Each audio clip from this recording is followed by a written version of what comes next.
Nice to see you. Nice to see you.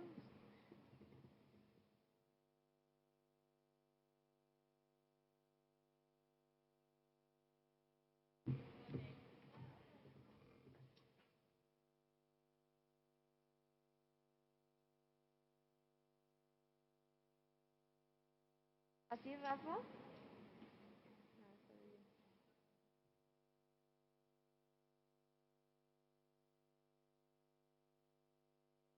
Good idea.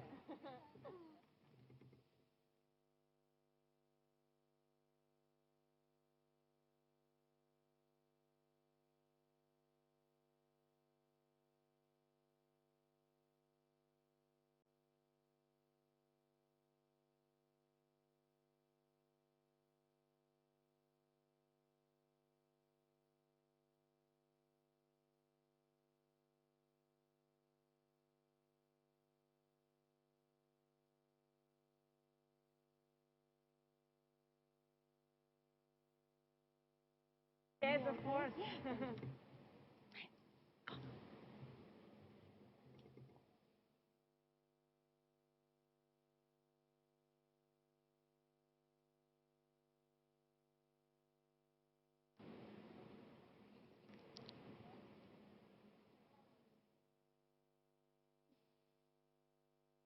Xong chưa?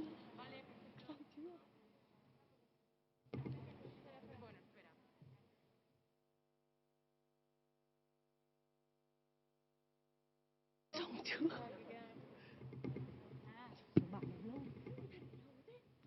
Nó thần chưa?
No, we.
Good morning.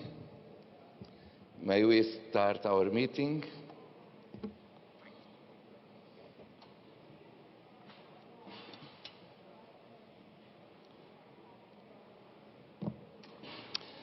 Dear colleagues, we are going to the last meeting of the Governing Council after 5 days of intensive work with all committees, Forum of Young Parliamentarians, Forum of Women Parliamentarians, side events, no-align meeting, lots of questions discussed, resolutions approved, and so on.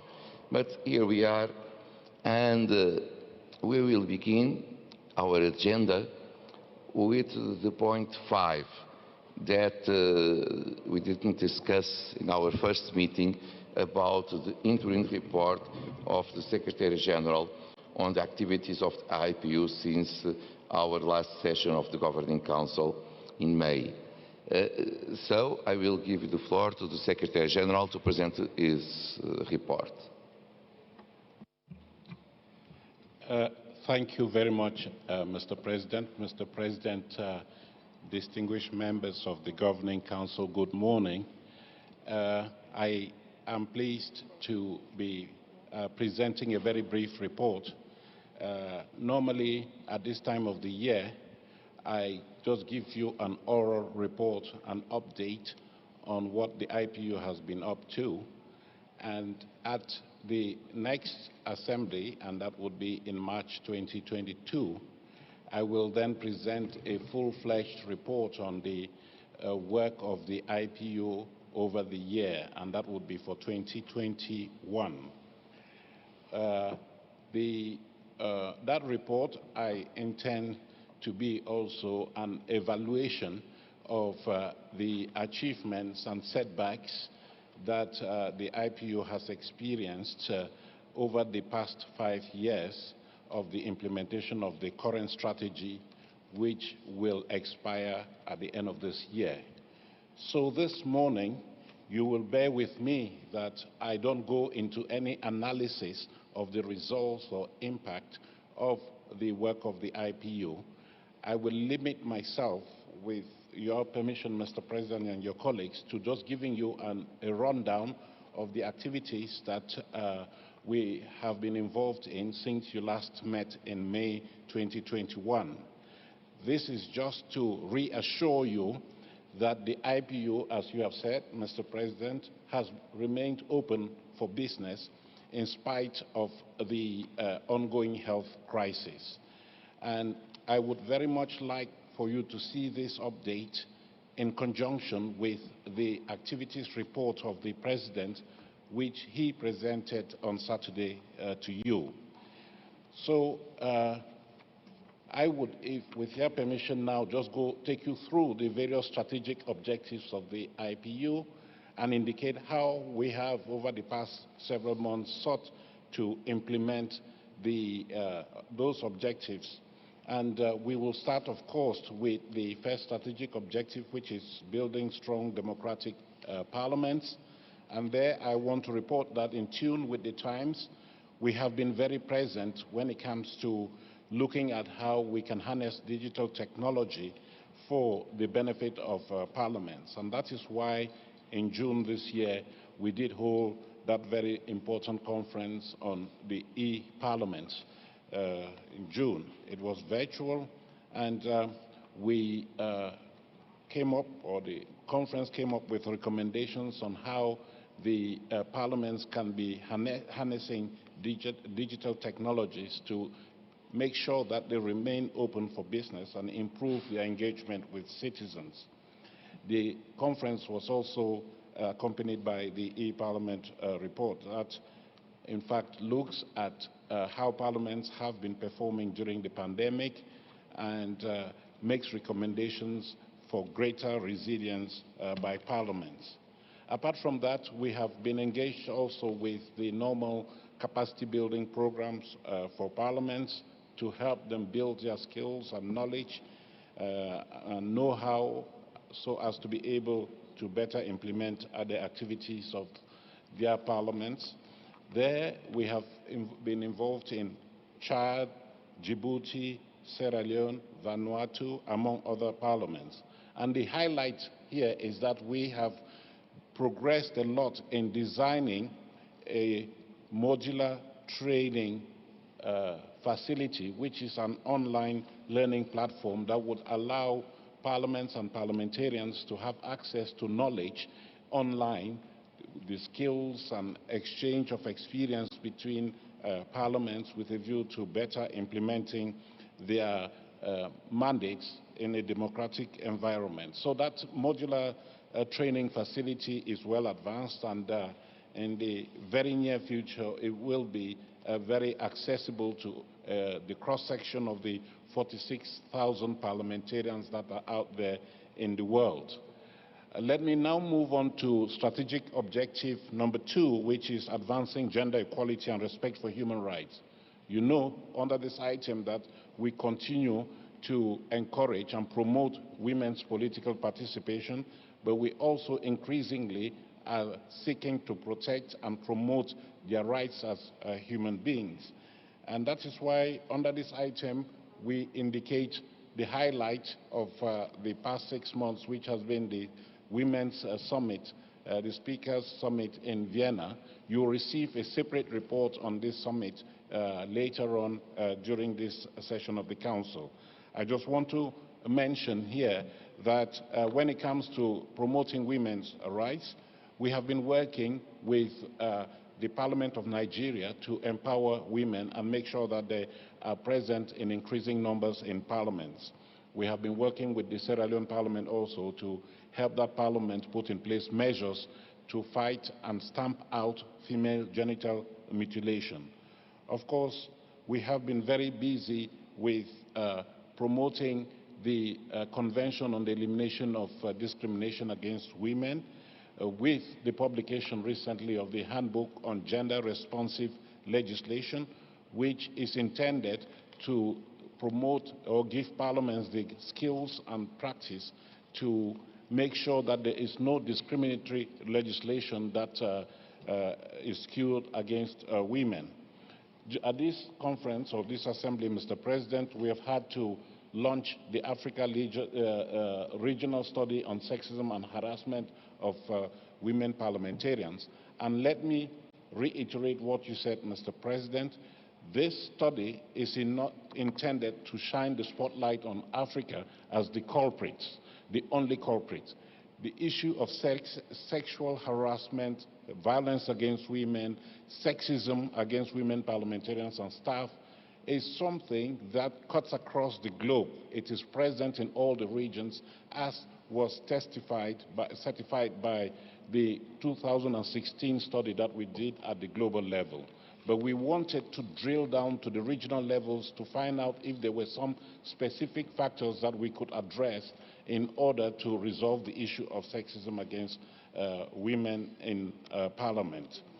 I have already mentioned the work that we're doing with Nigeria and Sierra Leone as a means of developing capacity. And let me go on to human rights, and there the centerpiece has been the work that is being done by your Committee on the Human Rights of Parliamentarians, which I would like to remind you is a unique platform, a unique forum. We don't think that there's anyone that exists in the world that is dedicated solely to the promotion and defense of the human rights of parliamentarians. Unfortunately, there are increasing numbers of parliamentarians who are facing abuse, violations of their rights across the world, as you can see from the map that is up on your screen there. And your committee has been very robust in examining those cases in the various sessions that it has held, basically online. Mr. President, you referred on Saturday to the very important mission that you led to Venezuela. The Venezuela mission had two objectives. One, to assess the political situation and ascertain the status of the legislative institution in that country, and importantly, look at cases of alleged violations of human rights of Venezuelan MPs.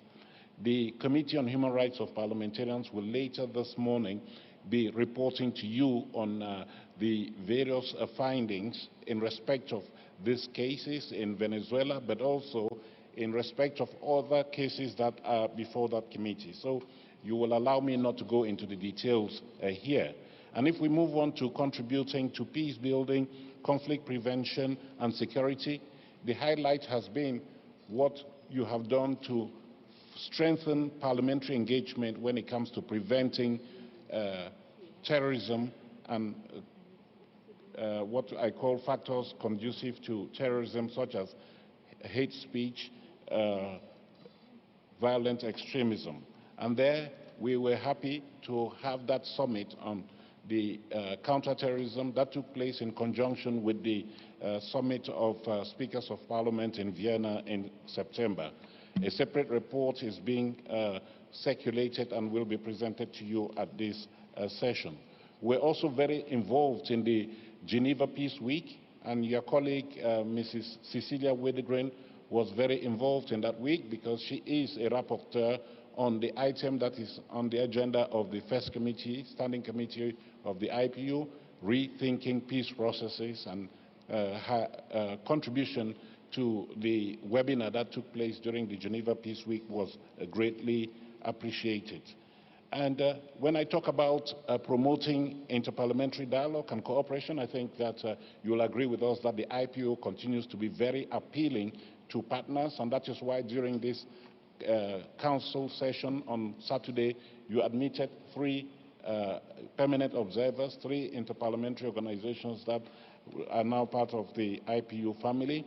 We have in the past months developed strong cooperation with the Arab Parliament, and we have recently signed a cooperation agreement with that parliament to work more robustly in issues such as human rights, countering terrorism, promoting gender equality in the Arab region.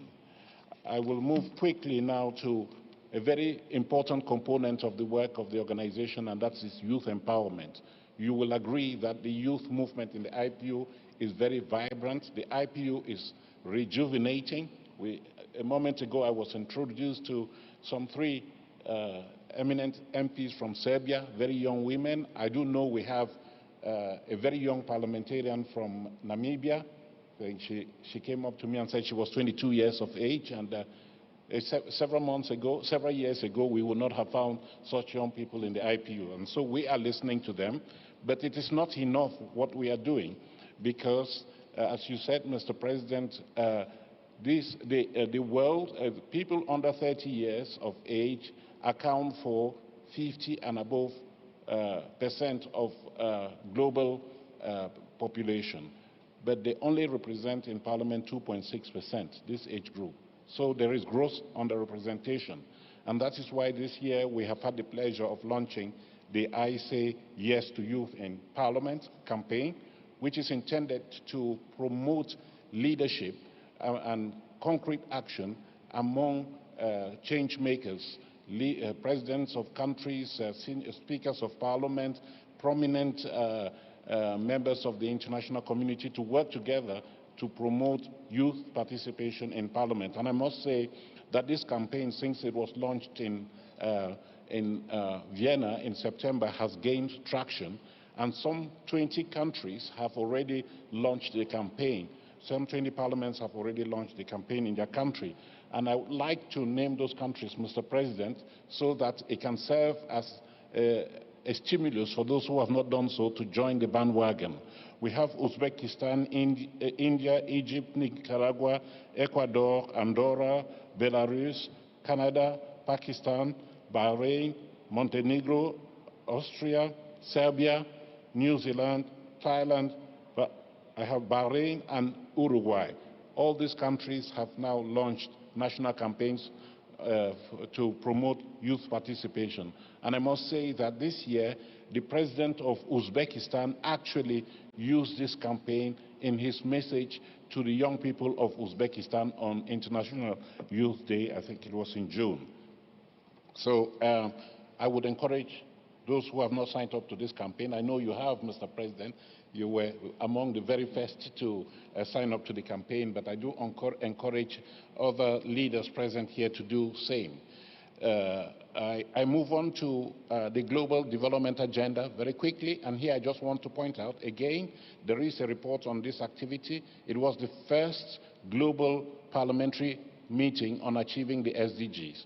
We have been organizing regional, national events to build capacity for parliaments to implement the SDGs. But this year, for the first time, with the support of the Indonesian parliament, whom I would like to thank here on your behalf, we did organize that conference being hosted by them, and they will have the opportunity to report to you on that. But we also were pleased to develop a tool for parliamentarians on helping them contribute to efforts to mitigate disaster risk in the world, and we did this with the United Nations. There are a lot of other things that we have been doing that will be the subject of separate reports, but I want to mention the area of health. Yesterday, you did adopt a resolution on vaccine equity. Over the past several years, the IPU has been very robust in putting health at the forefront of its priorities, because it is the role of members of parliament and parliaments in general to promote policies and take action that is intended to protect the health of individuals. And I do remind you, before we went into lockdown in Belgrade, you adopted a resolution on parliamentary action on universal health coverage.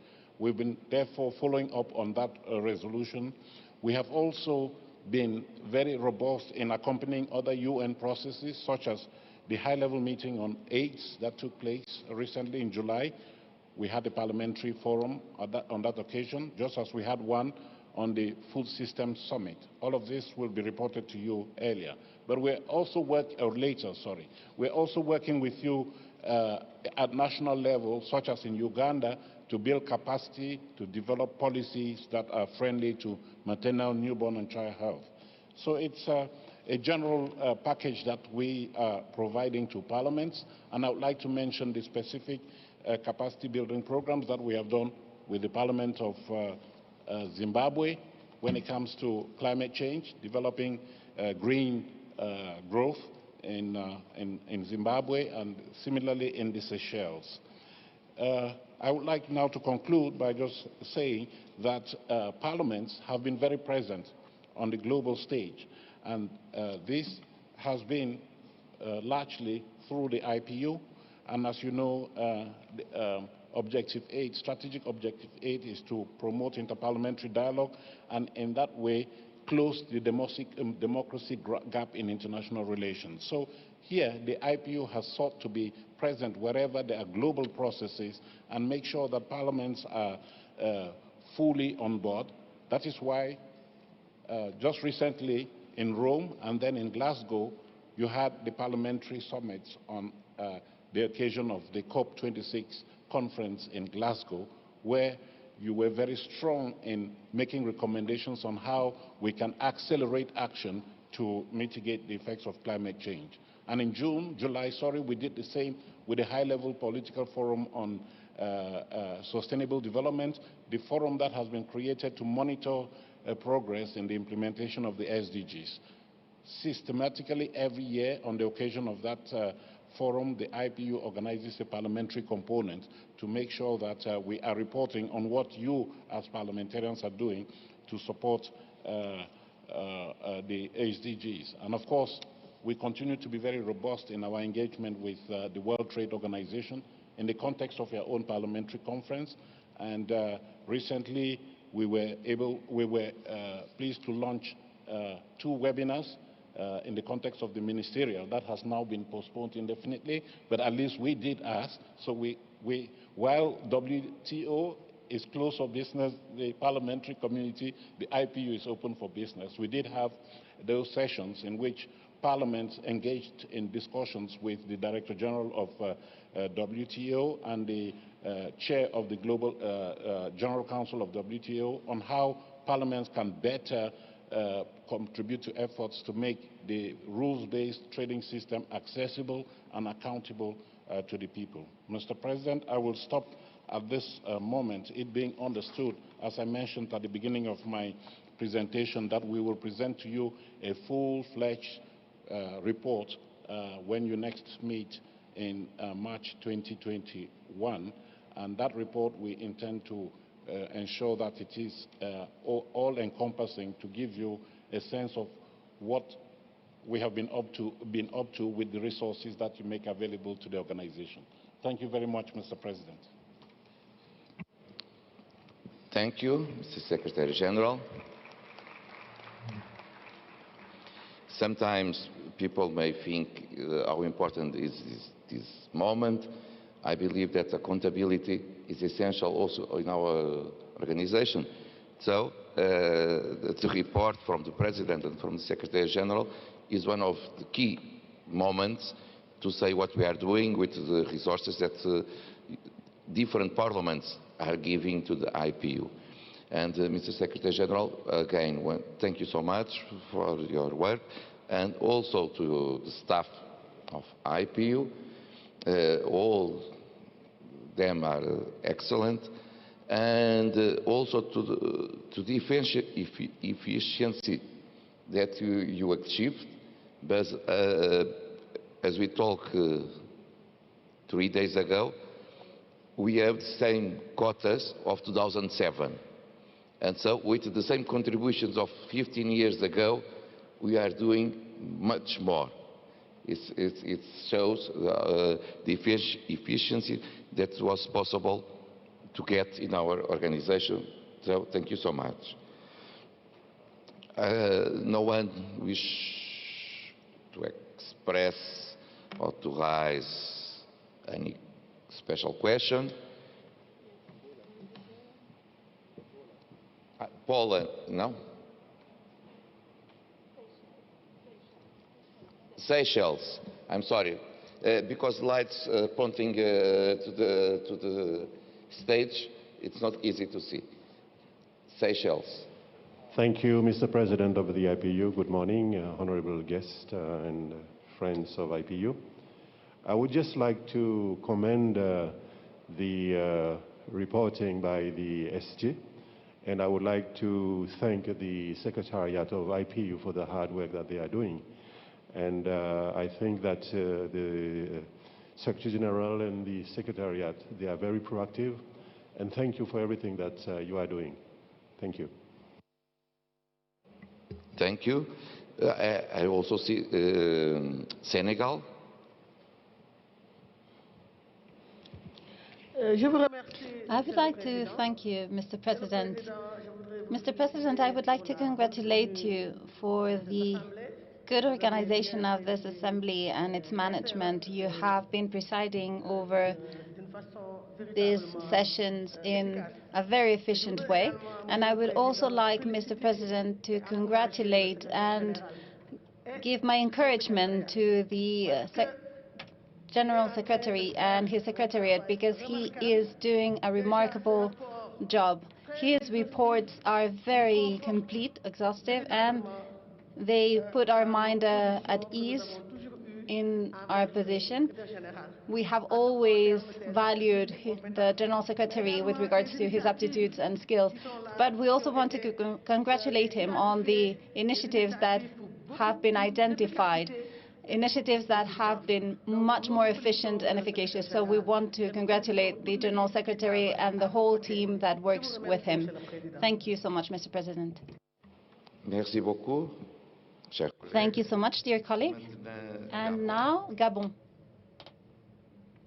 Merci, Monsieur le Président. Thank you, Mr. President. I would like, on behalf of the whole delegation from Gabon, to congratulate the President, but also the General Secretary and his team for the work that has been carried out, because we are always being sent documents of high quality and the organization is always very efficient. So I wanted to encourage you to continue and maintain the momentum in the organization within our association. Thank you so much.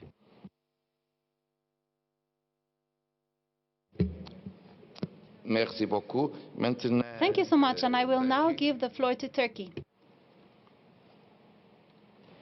Thank you so much, Mr. President and Mr. General Secretary. Thank you for the presentation.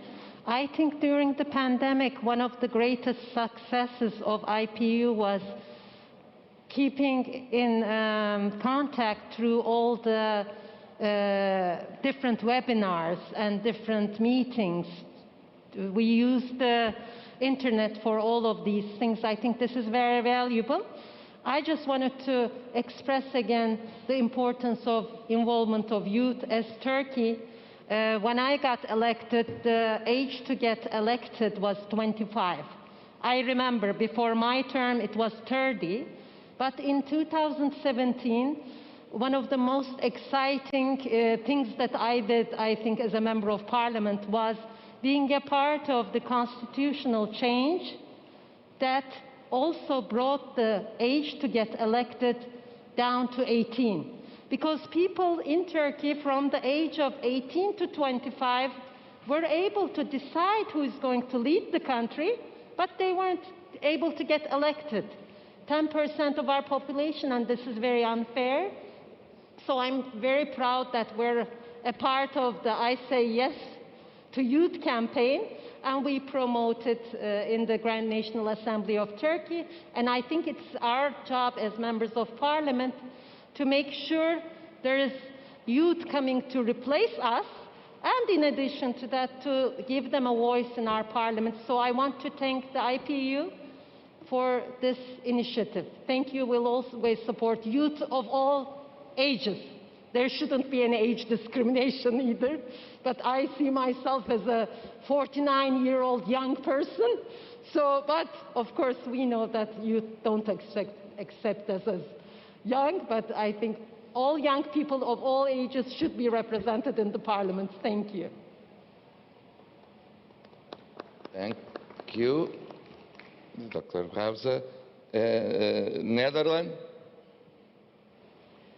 Thank you very much, Mr. President. I just want to congratulate you as well as the Secretary General with the activities that the IPU have been possible to do during these pandemic times. It shows how resilient we are as IPU, and it also gives a good example to all parliaments in the world how to overcome this pandemic in a democracy, in a democratic way, and keep on being active. And you showed very well and very swiftly how we can go from live meetings to hybrid or only online meetings and still be active and still be of importance in the whole democratic process. So thank you for that, and I hope we can proceed. Of course, I hope the pandemic will be over soon, but it doesn't look like it. I hope we can proceed this way and keep strengthening ourselves in the way that we should. Thank you very much. Thank you. Paraguay.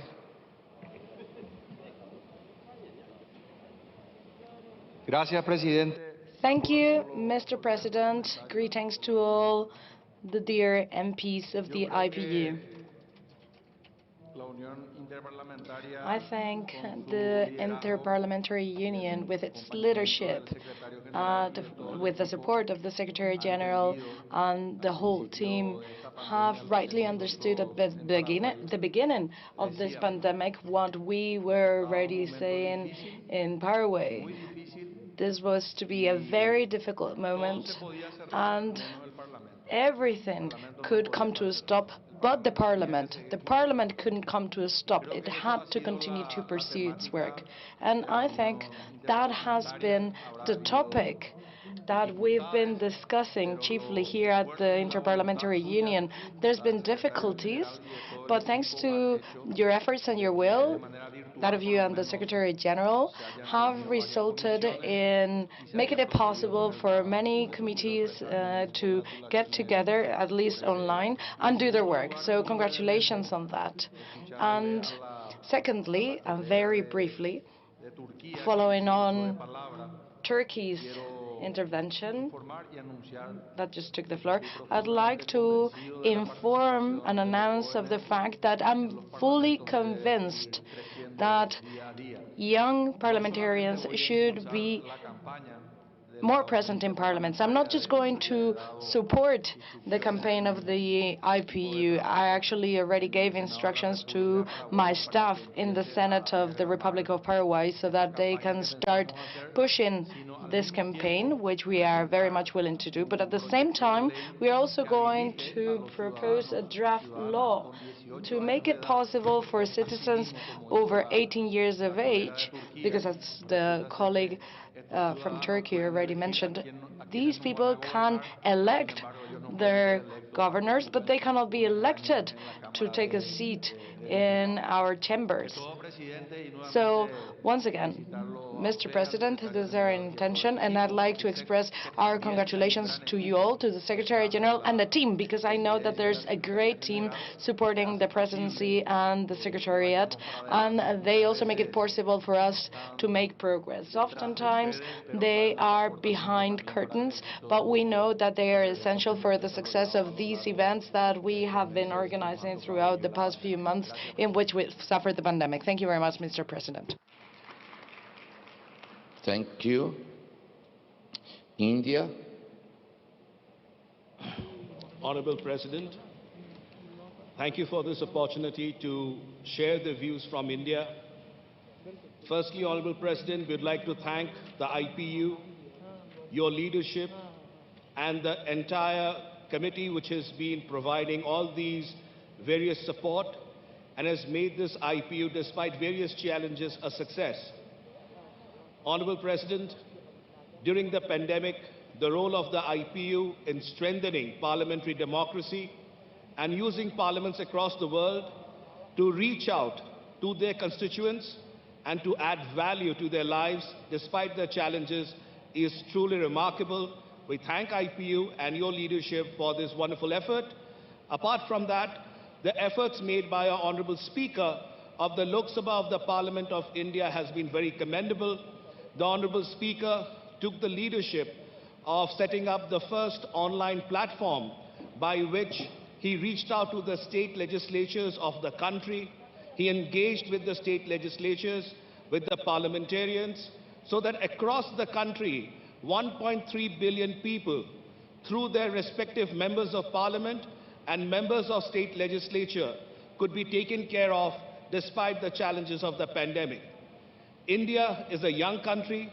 We are committed to the development of democracy. Being the largest democracy of the world, it is an onerous responsibility, and we will stand up to the challenge.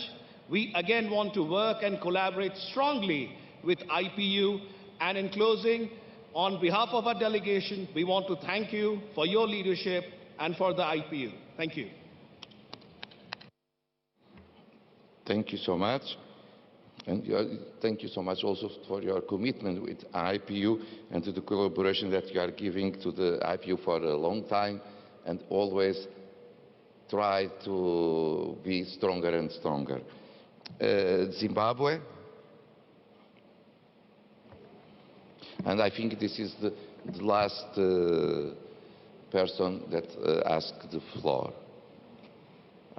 Thank you, Mr. President.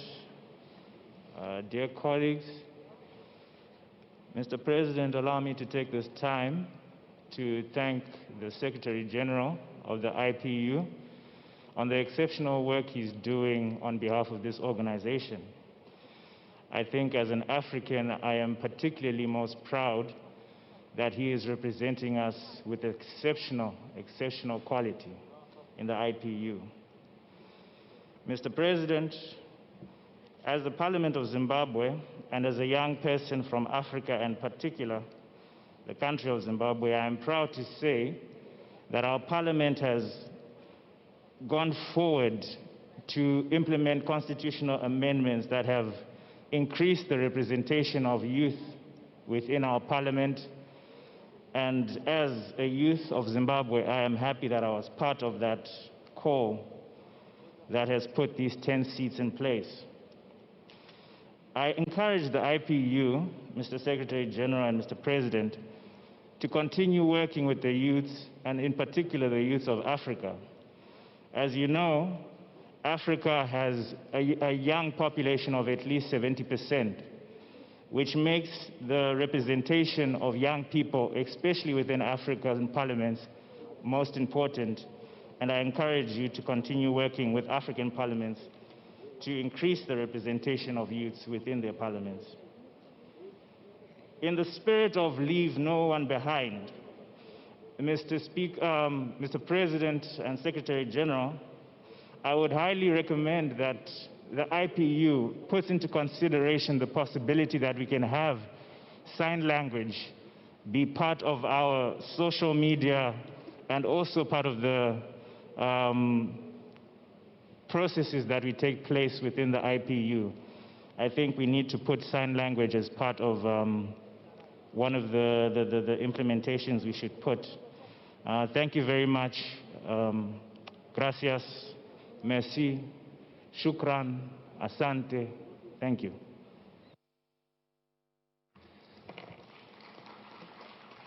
Thank you, dear colleague. And now the last one, Saudi Arabia.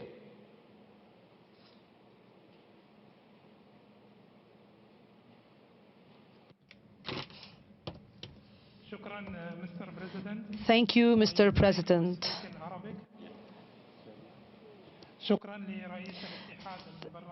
Thank you, Mr. President of the IPU. Thank you, Mr. Secretary General of the IPU. Thank you, the Kingdom of Spain. Thank you to the King and the people of Spain for the excellent organization and the warm welcome of this highly important assembly that is held in very difficult circumstances, given that the COVID-19 virus is still expanding all over the world. Mr. President, I would like to confirm that the Shura, or the State Council at the Kingdom of Saudi Arabia, since the outbreak of the pandemic, has been holding sessions on a regular basis. So no session has been postponed. They have been held on the internet, the electronic way, I mean virtually. Actually, the State Council, even the half of this council embarks women, so half of the members are women, are ladies, and 2 female colleagues have been members of all commissions of the IPU, and I would like, of course, to thank those ladies and to highly praise their efforts and all their contributions and very active participation in these sessions and meetings. And finally, I would like to thank His Excellency Mr. Martin for all his huge efforts and constructive work so as to facilitate the works of the IPU. Thank you so much, Mr. President. Thank you. I tried to go to the other point, but it is not easy. Now, Serbia, and please, we finish the requests. Mr. President, General Secretary, thank you so much for giving us the opportunity to say a few words at the end. First of all, I would like to congratulate you for organizing this assembly of IPU. Also, I'm very glad to mention that the Belgrade Declaration has been well accepted.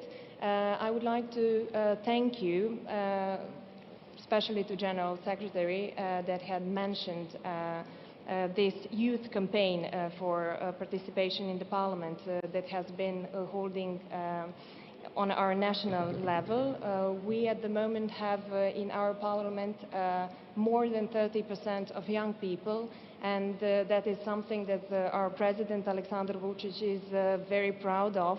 And also we have a lot of women in our Parliament, more than 40%, and looking forward for new ladies to join to our Parliament. At the end, I would like to congratulate our hosts for organizing this assembly at very short time and also at hard times because of coronavirus, and to tell you that all the things that have been done were really magnificently organized. And as the member of youth in our Parliament, I'm looking forward for new gatherings, some kind of forums for youth, and hopefully to be joining and having meetings in future time without coronavirus and in person. Thank you so much for the opportunity, and hopefully we'll see again soon. Thank you so much. Allow me just to say two things. It was very important, your statements about your work in spite of the pandemic. It showed to the world that the democracy was not suspended, that our parliaments did what we should do, work especially to find solutions and to give answers to the people's needs in these awful times. And same with IPU. IPU was not suspended. We work also during these times. And the new technologies help us to, of course, to big meetings like this one. It's not the same. It's much better to be in person, to see face to face, to meet each other and so on. But for many other aspects, it can really help us. I may say, maybe every week I have meeting by Zoom with the Secretary General. And so it allows me to stay in my own country. I don't need to travel to Geneva to meet each other. Sometimes it happens after dinner, by night. And so we can keep our work, but also to have small meetings of 1 hour, 1 hour and a half, and to put all the issues on the table and try to find answers for that. And so IPU still worked on during these times, but of course we wish to do better, because it's always possible to improve, and we should be open for that. Mr. Secretary General, I will give you the floor if you wish to answer some questions raised by our colleagues. No, Mr. President, thank you very much. Mine is just to say thank you and appreciate the very nice words that members of Council have expressed in response to the report that we have presented this morning. We are really reassured that we are on track with what we are doing and that we are responding to your expectations. Of course, we will do better, but you should know that we are tuned to your views. We have taken good note of the proposals that you have made, especially in terms of promoting youth empowerment, youth participation in Parliament. This is a program that has come up very strongly in the new strategy, and therefore we will have an ongoing mandate to continue to make sure that our processes and our institutions and practices are young. I also have taken good note of what the Indian delegate has said. We do know that you have very innovative capacity building programs for parliamentarians and parliamentary staff, and the IPU Secretariat will be very keen to continue to work with you and see how we can bring that facility to the various parliaments around the world for their benefit, because that is what the IPU has to do: identify opportunities and facilities out there and make them available to those parliaments and parliamentarians that need them very much. So we are very grateful that India is offering such assistance, and we encourage other parliaments to do the same and make sure that our resource is not just the funds that you provide to the organization, but also the in-kind support that you provide for our various activities. So my colleagues and I are very grateful for your support and your appreciation of the work that we are doing. We are working under very difficult conditions, but you can be sure that we are very motivated when we hear such responses coming from our masters, the members of Parliament around the world. Thank you, Mr. President. Thank you, Mr. Secretary General. So I understood that the Assembly, the Governing Council, take note on this report. Is it okay? It is decided. Thank you. We can go to the point 6. The point 6 of our agenda, adoption of the new IPU strategy, 22-25. Dear colleagues, we had the presentation on Tuesday? No, I don't remember. It may be Saturday. The week, I don't know in what day we are right now. So, on Saturday, we had the presentation of the strategy. We just received small suggestions from Youth Forum, from the France, from South Africa, from Belgium. We introduced it in our final test. Allow me to say, didn't change. We just give more visibility to some aspects. For instance, the participation of youth, not just gender, but gender and youth is one example.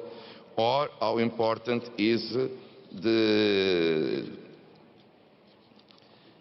bridges between science and policies to politics to find solutions to the world. It's 2 examples of these small amendments that we received, and they are in our final test. I will ask if the Governing Council is in conditions to adopt the strategy. Can be by applause.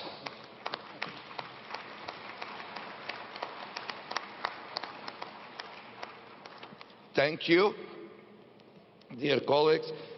But now what we need to do is most difficult, is to put it in practice. Because we don't wish to have just a piece of paper.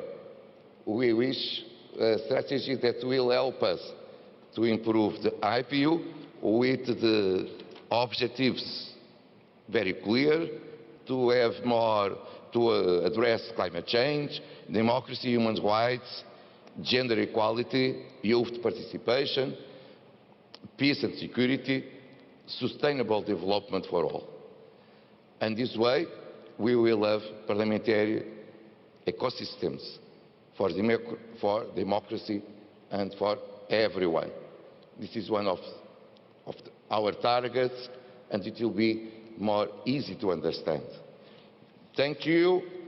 We will go to the point 8.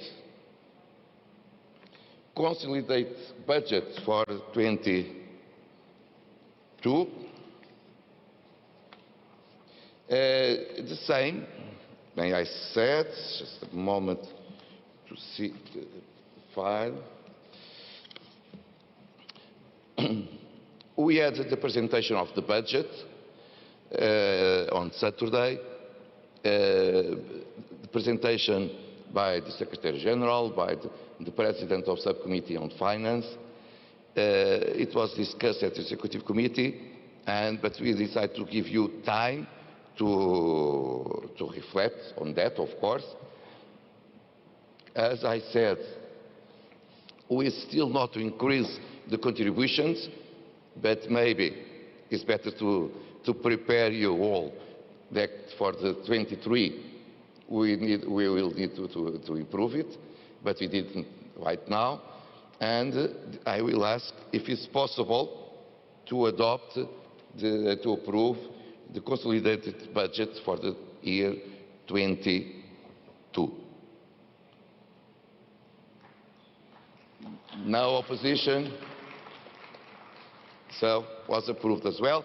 Thank you so much to the Subcommittee on Finance and to our team, Financial Department of IPU, because only with your work and efficiency it is possible to improve the organization without improving the budget.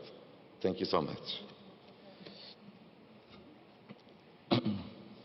Now to the point 9. Questions relating IPU membership and observer status. We discussed a lot this issue also in our last meeting, but there is an update, and I will give the floor to our Secretary General. Thank you very much, Mr. President. You, as a political organization, are very keen to monitor political developments around the world and identify as early as possible any crisis that may impact on the well-being and integrity of parliaments and parliamentarians around the world.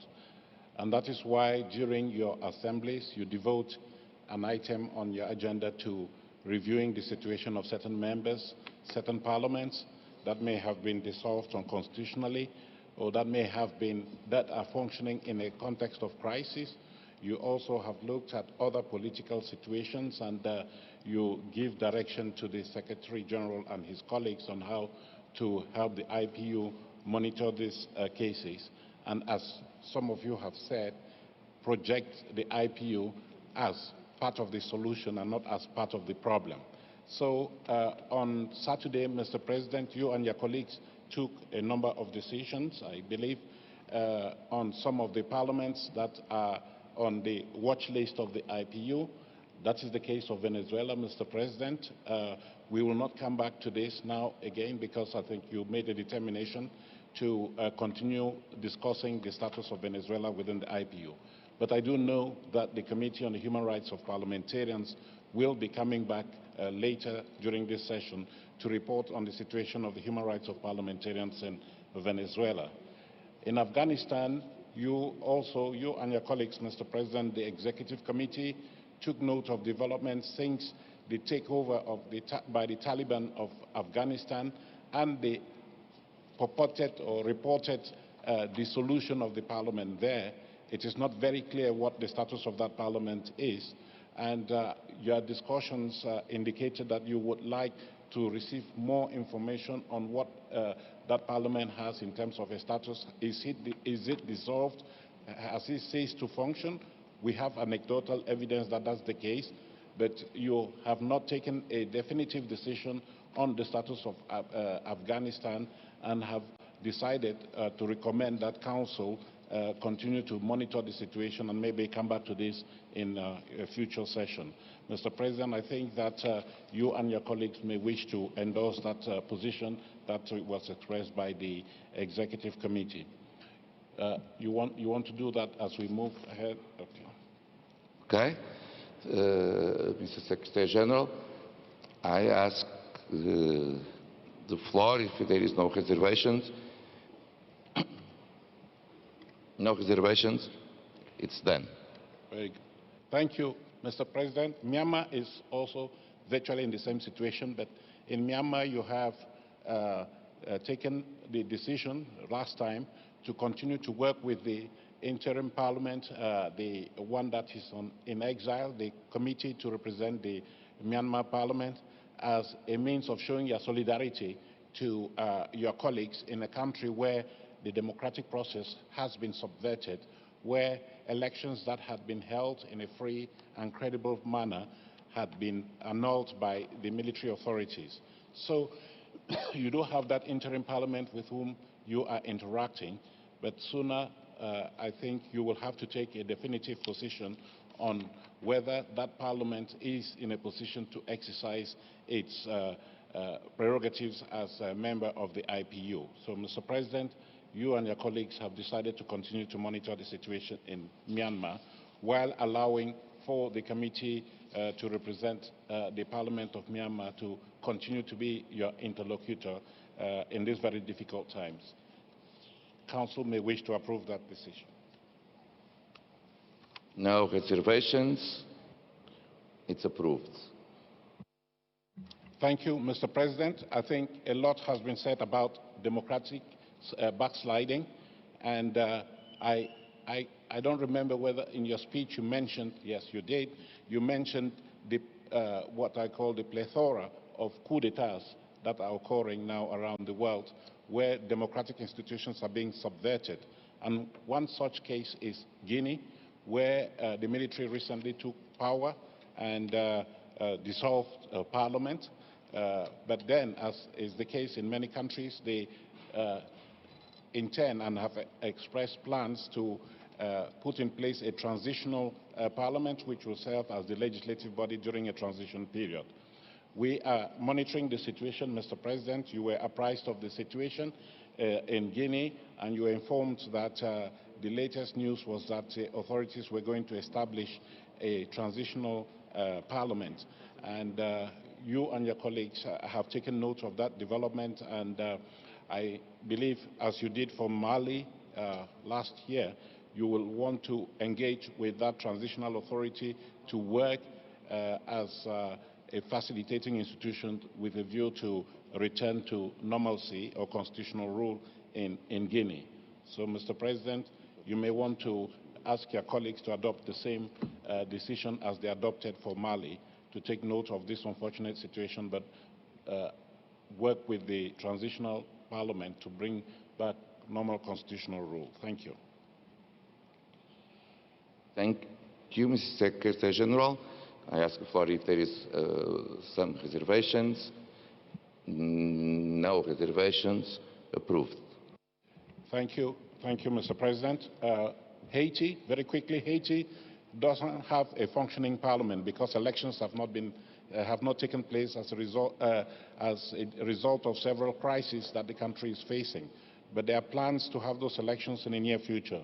You took note of these difficult circumstances facing Haiti, and Mr. President, you are recommending to Council to encourage the holding of elections in Haiti so that in the near future you can welcome a full-fledged parliament from Haiti. I ask if there is any reservation. No? Okay. Thank you. Sudan, Mr. President, Sorry? South Africa, on the point before? I'm sorry, Chairperson, Your Excellency. Yes, it is on a point before. I'm sorry, dear colleague, I didn't hear. If it's possible to speak more near. Yes, yes, Your Excellency. It is on a point before. Point before, please. So I tried to, I did it very quickly. Thank you very much, Chairperson. It's just that I wasn't sure whether to express this, my view on the matter, but I think it would be fair and proper to do so. My view is that on Afghanistan, monitoring from a distance is rather unfair. I think the IPU should be decisive, particularly on matters related to women and children. Girl child in Afghanistan cannot acquire education at this point in time. And I'm just requesting that IPU takes a decision not just to monitor from a distance, but to actually have an on-site visit to Afghanistan, if only to establish the truth about what is happening there. I am concerned about the girl child. I am concerned about violation of human rights of women. And I just wish to propose, this is my first sitting in the IPU chair. If it's not done, I'm sorry, but I feel very strongly that we should take a decision, a firm decision, that you actually go and have some kind of discussion with the people of Afghanistan, if only to understand what exactly is happening to the women and the children, and girl children in particular, in Afghanistan. Thank you very much. Thank you, dear colleague. You are raising a question not about the point before, but maybe 5 points before. But it was a very important question and raise. We took good note of that. Of course, the situation of Afghanistan is something that is in our thoughts, but not just that.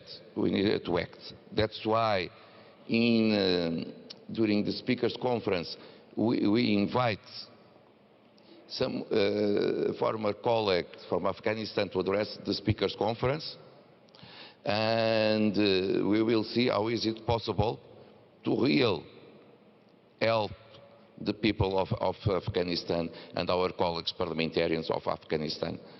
And we are trying to do it every day, allow me to say. For instance, try to find countries that are available to receive people that wish to leave Afghanistan because they are persecuted there, colleagues parliamentarians, and they need to be in safe, and we are trying to help them. And also, it's always important in all our talks, if we have talks, with the new authorities, to address that human rights is something essential. And human rights means also the protection of women and young children. And finally, we understand also that we have a problem of maybe one of the biggest humanitarian crises right now. It was the words of Secretary General of the United Nations, Antonio Guterres. What may happen this winter in Afghanistan is one humanitarian crisis that can be the biggest in all the world. And so we needed to understand how is it possible to help the people of Afghanistan to survive during this winter as well. So we will take good note of your suggestion, and we will continue our work. I see Italy asked the floor as well. I don't know if this is about Afghanistan or the last, because we passed Afghanistan, but okay. Pido desculpa. I really thank the colleague from South Africa for raising the issue of Afghanistan. And I'd like to bring here one idea that emerged in the Committee for the Protection of Human Rights of Parliamentarians. There are probably 270 MPs still in Afghanistan. Tens of them are women MPs. I really think that besides supporting what the colleague from South Africa said, I think that the parliaments that are members of the IPU could do more than we have done, at least to give protection to MPs, and especially women MPs and their families. If only each one of our parliaments would adopt one MP, we would put these people to security. And I think this is something, an initiative that the IPU could consider. My country, Italy, is opening up humanitarian corridors from the countries bordering with Afghanistan, from Iran and Pakistan. And I think we will do that, but this is something that we should consider as an assembly. So I'd like this proposal to be taken into further consideration in the board, and I'd like to address this appeal to all the colleagues that are present here. We can do more, we should do more. We haven't done enough. Thank you. Thank you so much. Grazie mille. Mr. Secretary General, also about this question, and to continue your presentation, may you address us? Thank you very much, Mr. President. I do appreciate the concern that you and your colleagues have for the situation in Afghanistan. And maybe we're not very elaborate in what the IPU has been doing over the past several months regarding Afghanistan. Mr. President, you started informing your colleagues of what has been done so far. We have not been very dormant. There has been a strong statement that has been issued by the IPU condemning the takeover by the Taliban and expressing deep concern over the fate of women and the girl child, as the South African member said. The IPU is on record on that. And I go back to what you said, Mr. President, regarding the events at the Speakers' Conference. Not only did you engage with the leadership of the dissolved Parliament of Afghanistan, but we actually we exfiltrated one prominent woman parliamentarian, Fawzia Kufi, who came out of Afghanistan before everything was shut down, and that was thanks to the IPU, if I say. She came to Vienna, she addressed the conference to explain to the global parliamentary leadership what the plight of Afghanistan women and people are facing. That was there on the table. Also, Mr. President, you and your colleagues, we did launch a campaign to encourage parliaments to push their governments towards welcoming Afghan refugees. We took, for example, note of what Uganda was doing, welcoming 2,000 Afghan refugees, many of them girls and women.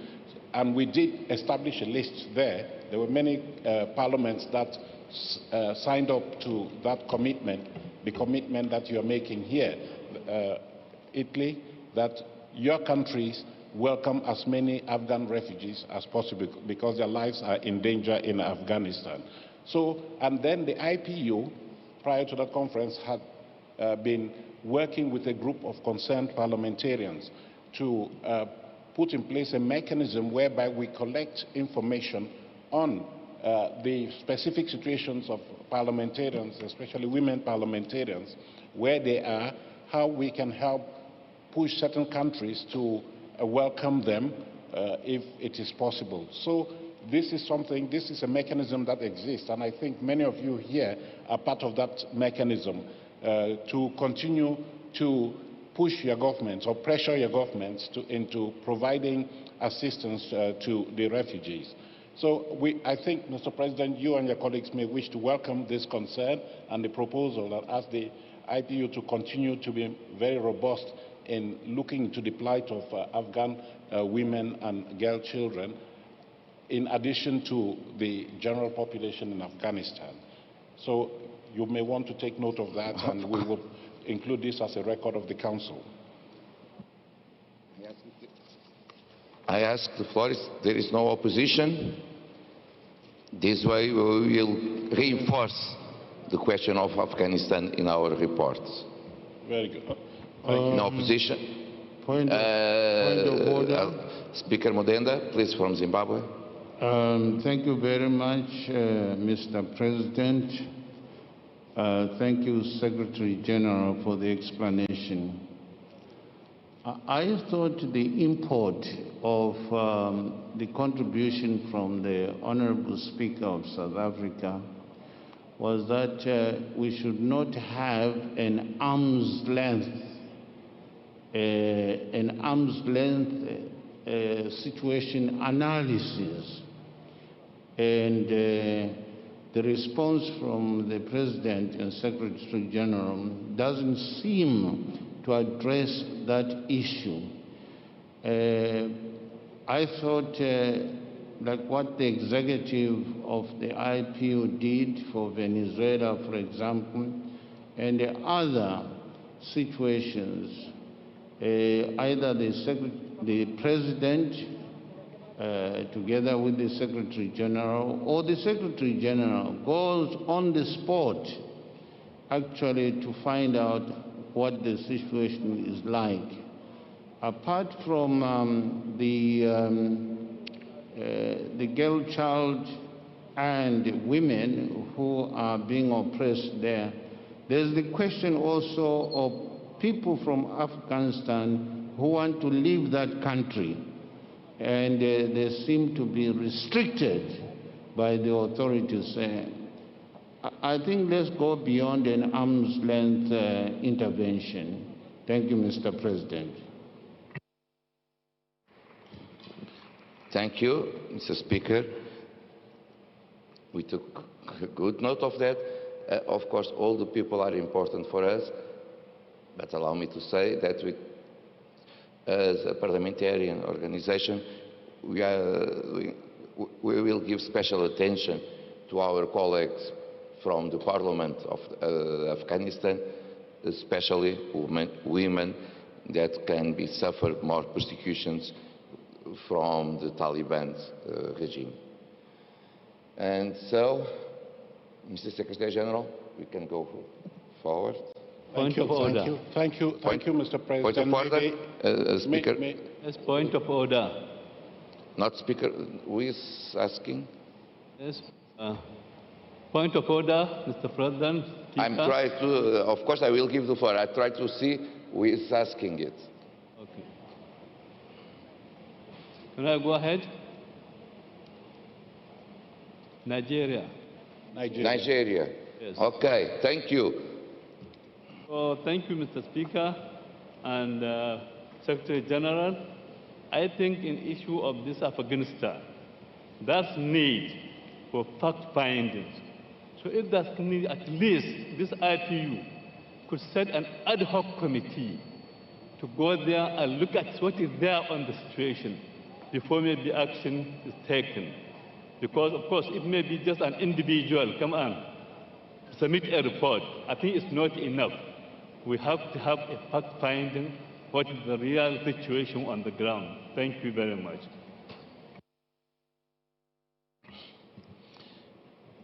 Thank you. Thank you for your suggestion, and the Executive Committee may study it. Allow me to say, just because this is not only in Afghanistan, IPU needs also to understand when we decide to organize a mission to a country A, B, or C, we need to have the agreement between commas of the authorities that who is controlling the country, because all the logistic will be essential to organize a visit, to have security to the colleagues that may organize this mission and so on. So it is not just a wisdom and we will pick up our bags and we will come tomorrow.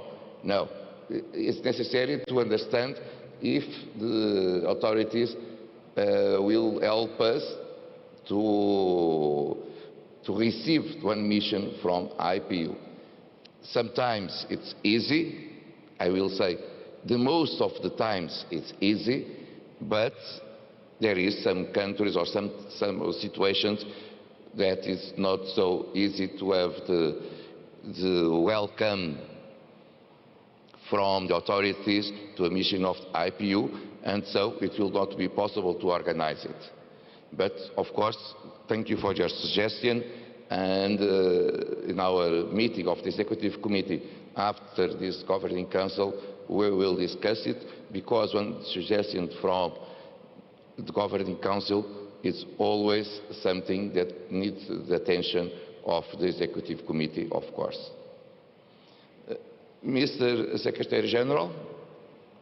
Mr. President, thank you. I do understand that India wishes to take the floor. India. Is that correct? On this issue, I don't know. I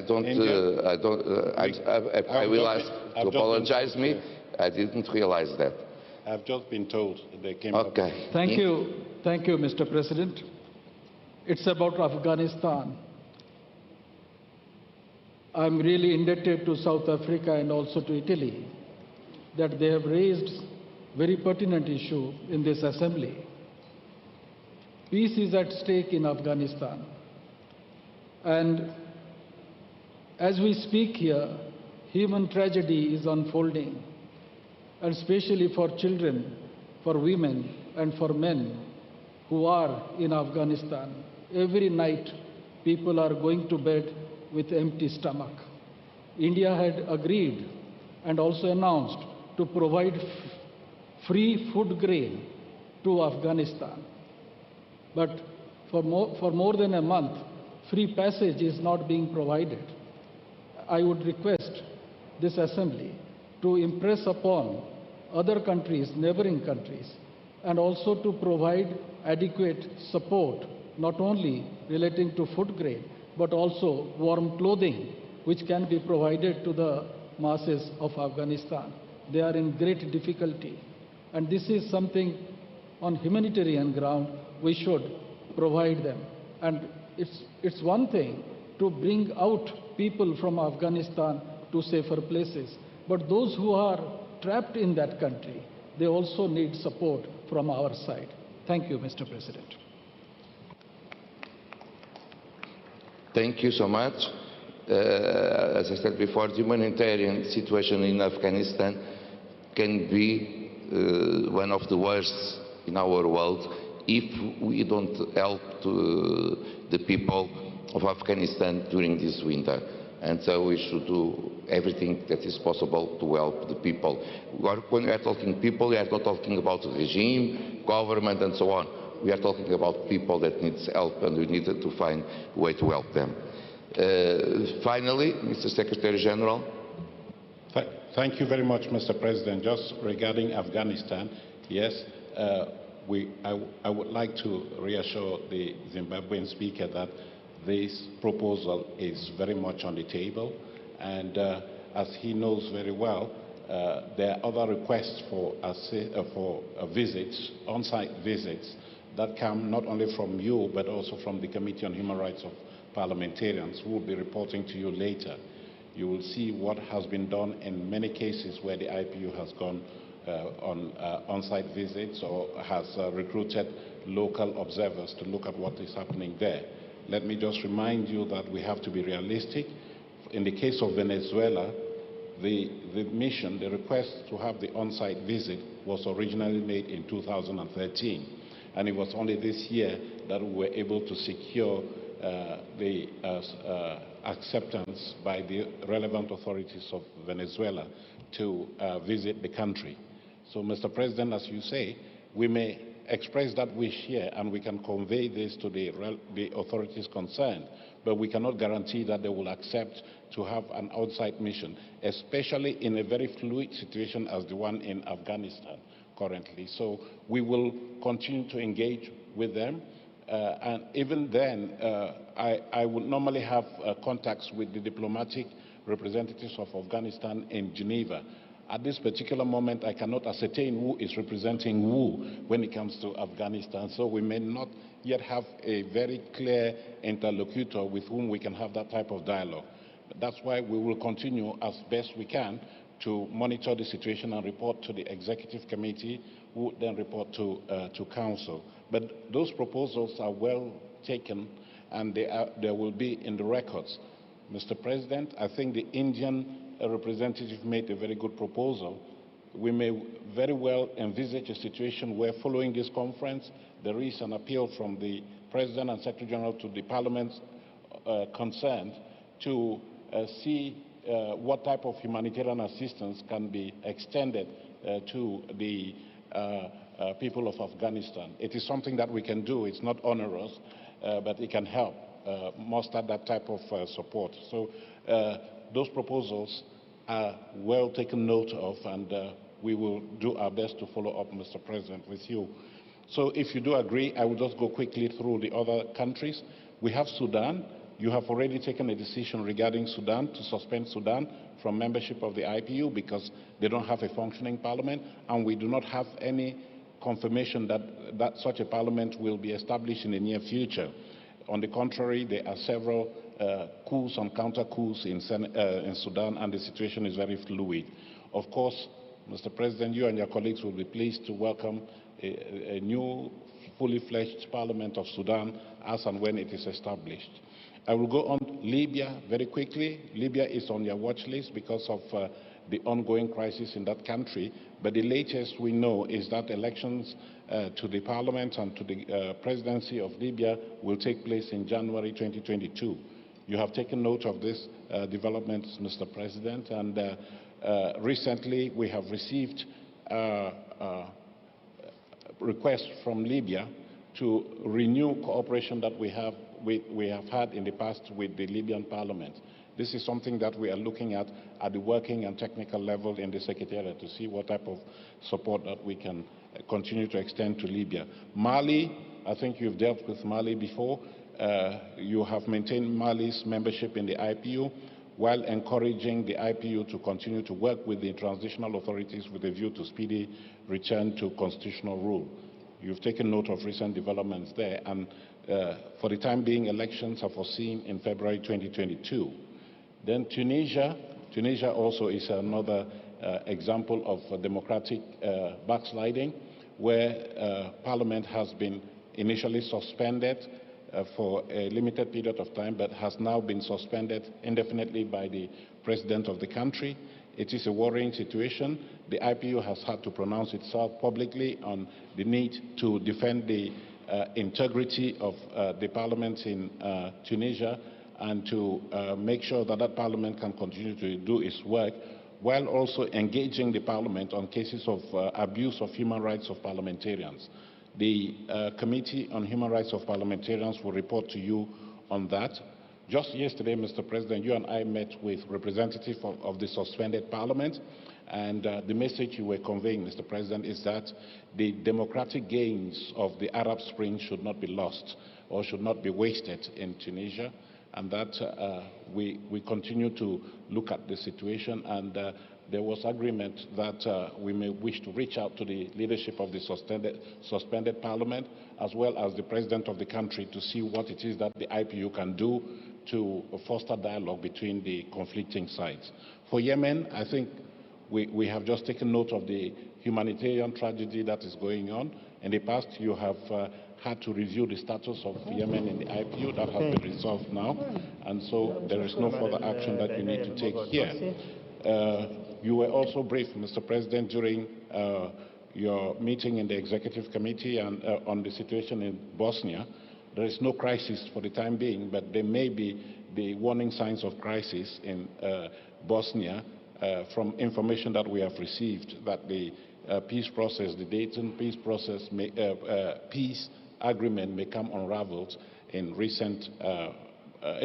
future, and that is why you have agreed with your colleagues to keep this on the IPU radar screen to monitor developments and draw your attention to any crisis that may arise. For Chad, also Chad has a transitional parliament that continues to be a member of the IPU. There is there are plans to hold elections, I believe, within an 18-month period, so that would be sometime in 2022. So you and your colleagues took note of the developments in Chad.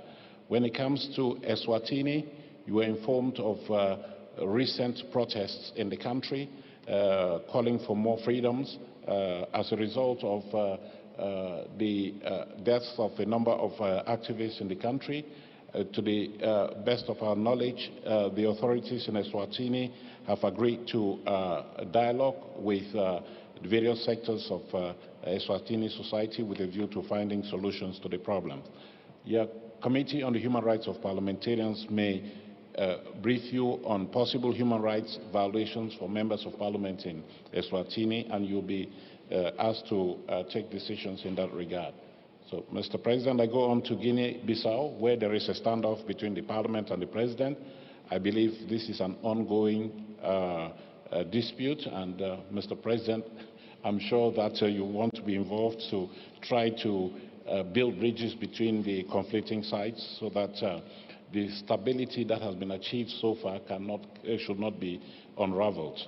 South Sudan, you and your colleagues welcomed recent positive developments in South Sudan, where the transitional legislature has now been firmly established and are working according to the recent peace agreements. And the IPU, for your information, is now working with that transitional parliament to promote the youth campaign, youth empowerment campaign. It's one of the countries that we will be supporting in this regard. I think, Mr. President, that is what I had to report very quickly. But I would just like to bring your attention, call your attention to a number of parliaments who should continue to be on your radar screen on account of the fact that they are not honoring their statutory commitments to the budget of the organization. I did mention Central African Republic. They have paid some money to avoid being suspended from the organization. And Comoro Islands, we did understand the other day that the United Arab Emirates had undertaken to pay their dues, so they will not be suspended from the organization. Thank you, United Arab Emirates.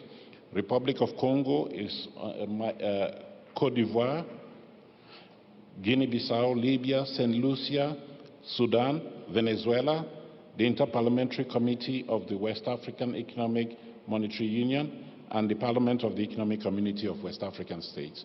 All of these people might have their membership rights suspended under Article 5.3 because they're owing 3 full years of contribution to the budget of the organization. So, Mr. President, you may wish to reiterate the call that you made to your colleagues in the geopolitical groups to continue to encourage their members to honor their commitments to the budget of the organization. We have others, such as Equatorial Guinea, St. Vincent and the Grenadines, Tuvalu, the Indian Parliament, and the Economic and Monetary Community of Central Africa, who are 2 years in arrears of their contributions. So the appeal, Mr. President, from you and your colleagues to the Governing Council is for these parliaments to pay up their contribution to the budget, because without those contributions, the organization cannot achieve the successes that it is required to achieve. Thank you, Mr. President. That's all I had to report on this. Thank you so much, Mr. Secretary General, for your report. So, before I give the floor to delegations that ask it, allow me to say that IPU wish to be part of the solution, and so we should facilitate the return to constitutional order in all these countries. This is what we wish. We always say that IPU will not interfere in internal issues, but we are defending the constitutional order of each country. That's all. And this way we will defend our parliamentarians, colleagues from all over the world. And the other question, of course, is the payment to the quotas to the IPU. We need to be in order. All you should be in order, because this way your commitment with IPU will be stronger, and also allow the IPU to do the mission that you are giving to all of us to do it. And finally, I believe that the Executive Committee welcome and support Secretary General ongoing initiatives on these countries, and we will always help them to come back to the constitutional order and to empower their own parliamentarian system. So, Tunisia asked the floor and Gabon. Tunisia? Yes. Tunisia. Thank you very much, Mr. President. Thank you, Mr. Secretary General. I want to thank you for this report about Tunisia and all the different measures that the International Parliamentary Union is going to take regarding Tunisia. You know that the issue of democracy in Tunisia is extremely important for the IPU and for all ourselves, because you know that the issue of democracy is very important, and we need to follow up on it incessantly until we get back our democracy in Tunisia. Thank you very much. Thank you so much. Gabon?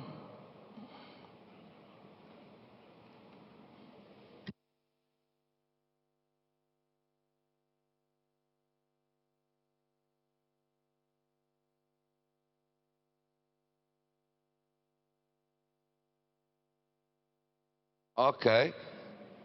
Give up. Seychelles. Thank you, Mr. President. Mr. President, first of all, I would like to thank the United Arab Emirates for sponsoring Comoros participation and membership. I would like just to ask, with regards to countries who are not honoring their contributions, whether the IPU Secretariat is continuously in engagement with them to understand their problems and to also maybe see whether there are possibilities of within the IPU groupings for assistance, because we don't know what kind of situation they are in, especially now that we all know that countries have been affected by the pandemic COVID-19. So I would like for us to have some consideration, but also to have information on whether real engagement is being had with those countries. I thank you.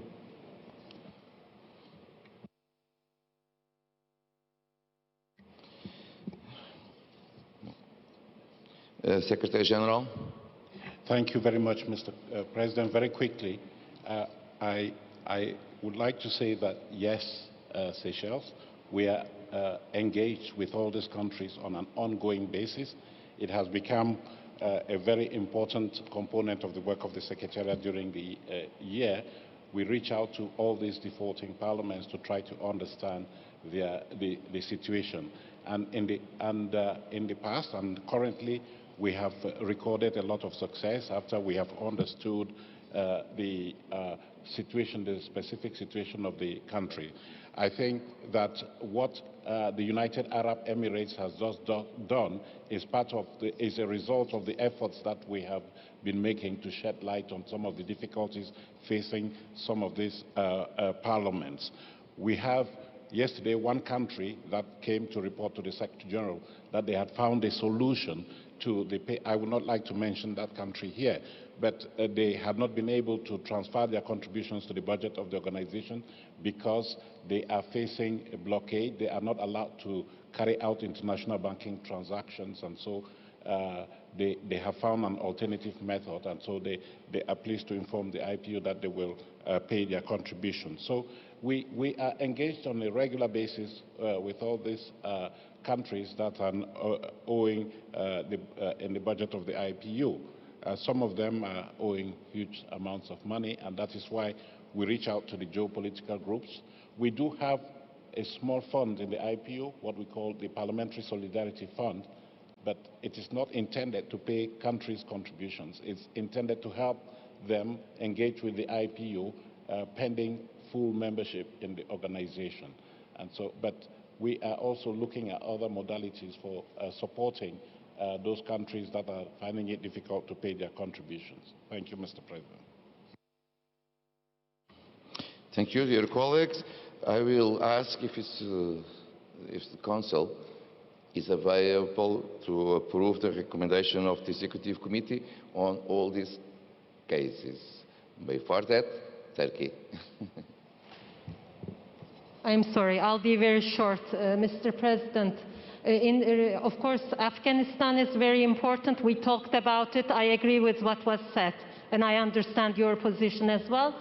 But the situation in Tunisia is very urgent as well.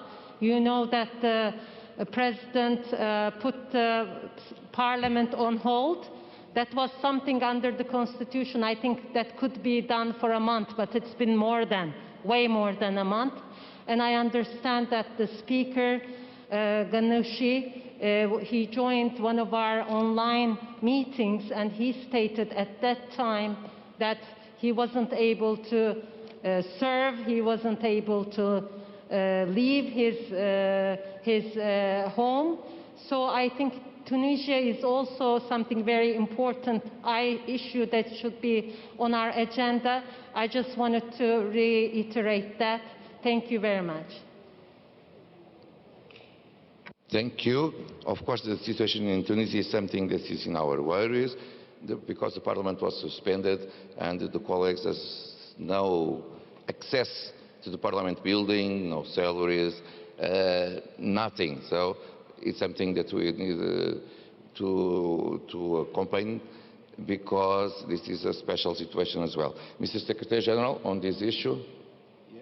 Yes, I just want to reassure the honourable member from Turkey that we are paying urgent attention to this matter.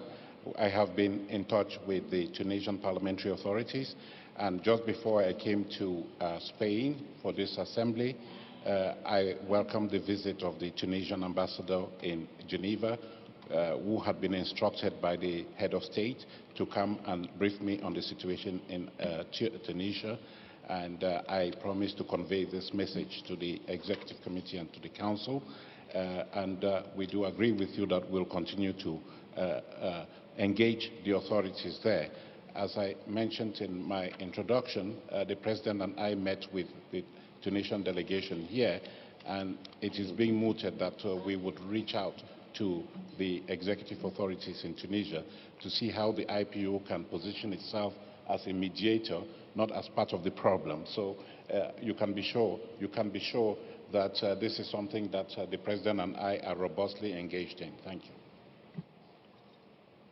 Thank you. So I will ask if it's possible to adopt the recommendations of the Executive Committee on all these cases. Adopted. Okay, it's done. Thank you. And we'll go to the point 10, 5th World Conference of Speakers of Parliament and related meetings that happened last September in Vienna.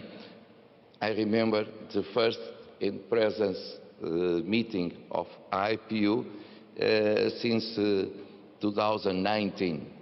And so it was a huge event, but to present the report about the discussions that the speakers had in this special event of IPU, I will invite the Speaker of the House of Representatives of Indonesia, Mrs.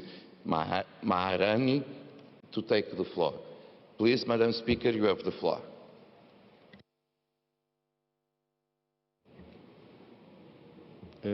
Point of order. Point of order, Mr. President.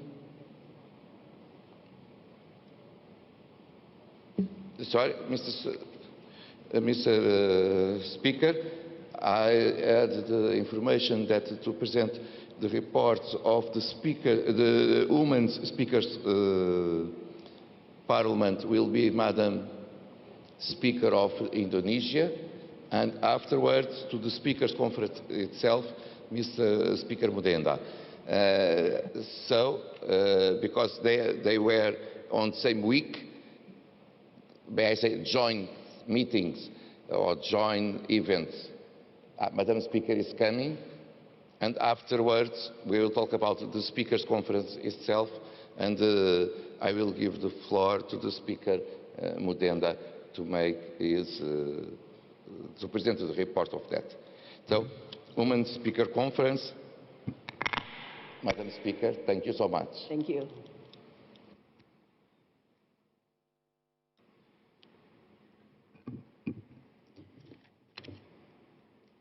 Mr. President, Mr. Secretary General, dear colleagues,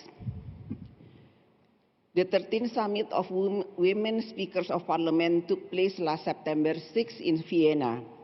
It was held by the IPU, the Parliament of Austria, and the United Nations and convened on the occasion of the 5th World Conference of Speakers of Parliament. A total of 155 participants attended, with 26 women speakers of parliament participating in what was first global in-person gathering for many of the participants in nearly 2 years. The theme, Women at the Center, from confronting the pandemic to preserving achievements in a gender-responsive recovery, allowed speakers to reflect on how the effect of COVID-19 added to existing inequalities in many ways. We discussed the essential role of women during the pandemic, as well as how post-pandemic recovery could lead to progress in gender equality. The first session was entitled Women in the Pandemic, a Tribute to Everyday Heroes. Against the backdrop of the pandemic response, we saw that globally 70% of healthcare personnel were women. Women scientists, doctors, and nurses were and continue to be in the frontliners of the pandemic, which witnessed their crucial role in confronting the pandemic. We also pay tribute to women decision makers, both in and out of Parliament. Women in position of power as well as women journalists were instrumental in navigating societies through the difficult times brought by the pandemic. There is an urgent need to encourage and support women to be better represented in all public and private spheres of leadership. Gender parity in Parliament is also a crucial step in advancing gender-equal societies post-pandemic. The second session was called Women in the Post-Pandemic Recovery, Preserving Achievements, Furthering Progress.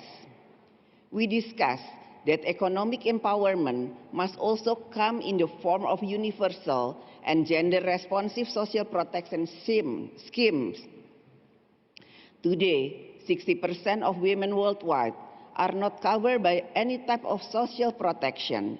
It was strongly agreed that social protection policies must be amended to better support women, especially those in vulnerable situations. As daunting challenges related to violence against women and children arise, we discuss how speakers must also strengthen their effort to stop such violence in its track. Policies must address root causes through the empowerment of girls and their equal access to education. Distinguished delegates, the outcome of summit emphasized that a transformation of the economy and society through a gender perspective is needed. The COVID-19 crisis provided an opportunity for that kind of transformation. Women speakers of Parliament are eager to lead the way. It is the duty of parliamentarians everywhere and of all genders to lead the transformation of our global system, to ensure that just allocation of resources and of equal opportunities in the future. We hope to carry this perspective into the deliberation of the 143rd Assembly and in our future activities. Thank you.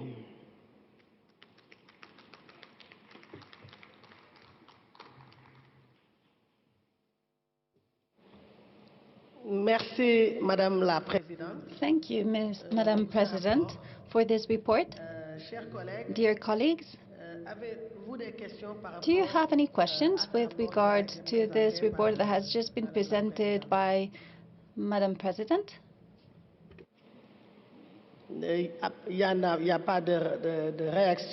No reactions, so we may consider that it has been adopted.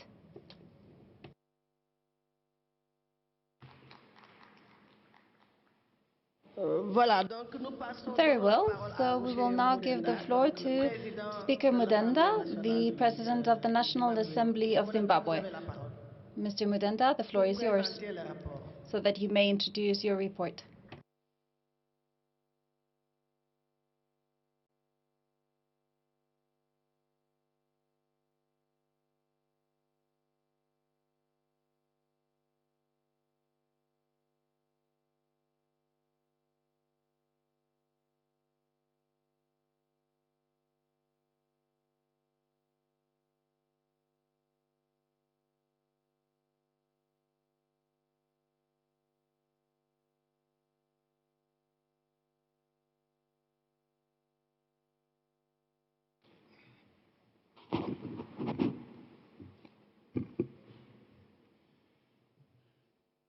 Madam President,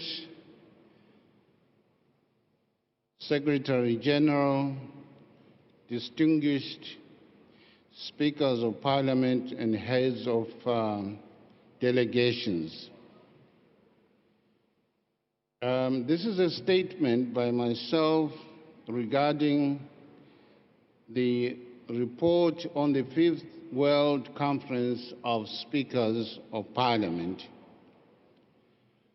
Due to the pandemic, the 5th World Conference of Speakers of Parliament and the 13th Summit of Women Speakers of Parliament took place in two parts. The first was held virtually in August 2020, and the second in-person part took place from the 6th to the 8th September 2021 in Vienna. It was such a breath of fresh air to have the opportunity to rub shoulders amongst ourselves, and by so doing, affirm that, after all, we are ordinary human beings. We have been favored by fortune to hold the celebrated offices of the unenviable speakership. The virtual segment in 2020 resulted in a commitment to strengthen international cooperation, solidarity, and multilateralism, not only to lead the world out of crisis, but also to transform it for the better and for the resilient prosperity for humankind. The second part of the 5th World Conference of Speakers of Parliament last September built on an overarching theme, and I quoted, "Parliamentary leadership for more effective multilateralism that delivers peace and sustainable development for the people and planet," unquote. It features an engaging general debate, robust panel discussions regarding current global challenges, and of course, a valuable opportunity for direct interaction among parliamentary leaders from all the corners of the world. The Austrian Parliament was the first national parliament in the IPU history to co-host the Conference of Speakers of Parliament together with the Inter-Parliamentary Union and the United Nations. For that, we have no choice but to highly commend the Austrian Parliament for its unflinching commitment and all its efforts to have accepted to host that in-person speakers conference, despite the continual imminent threat of the devastating COVID-19 pandemic. By early September 2021, when we held the Vienna conference, the pandemic had resulted in close to 220 million confirmed cases of COVID-19 infection and over 4.5 million deaths. The very fact that we had been able to meet in person in Vienna is testimony to the significant progress that has been made through our collective efforts, in particular in terms of developing and delivering life-saving vaccines, albeit taking cognizance of the dark cloud hovering on the skewed vaccine access against the less developed countries, inclusive of the African continent, where vaccine access is less than 3%. The Speakers' Conference bemoaned this inhumane inequality, which is a serious and lamentable indictment against developed countries. As St. Paul in the Bible has affirmed, as long as one limb of the body is sick, the rest of the body will feel the pain until that sick limb has been cured effectively. Africa is currently the vaccine-sick limb at the moment until there is equity in vaccine distribution. Nonetheless, honorable members, the Vienna Speakers Conference enabled the majority of us the rare opportunity in over 18 months to meet in person. It was gratifying that over 900 delegates shared experiences and lessons learned from the exigencies of the pandemic.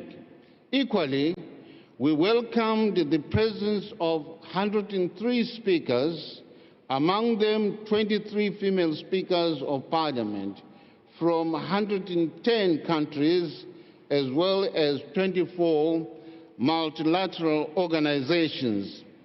Needless to say, Madam President, we pursued a zero-tolerance policy of testing throughout the conference.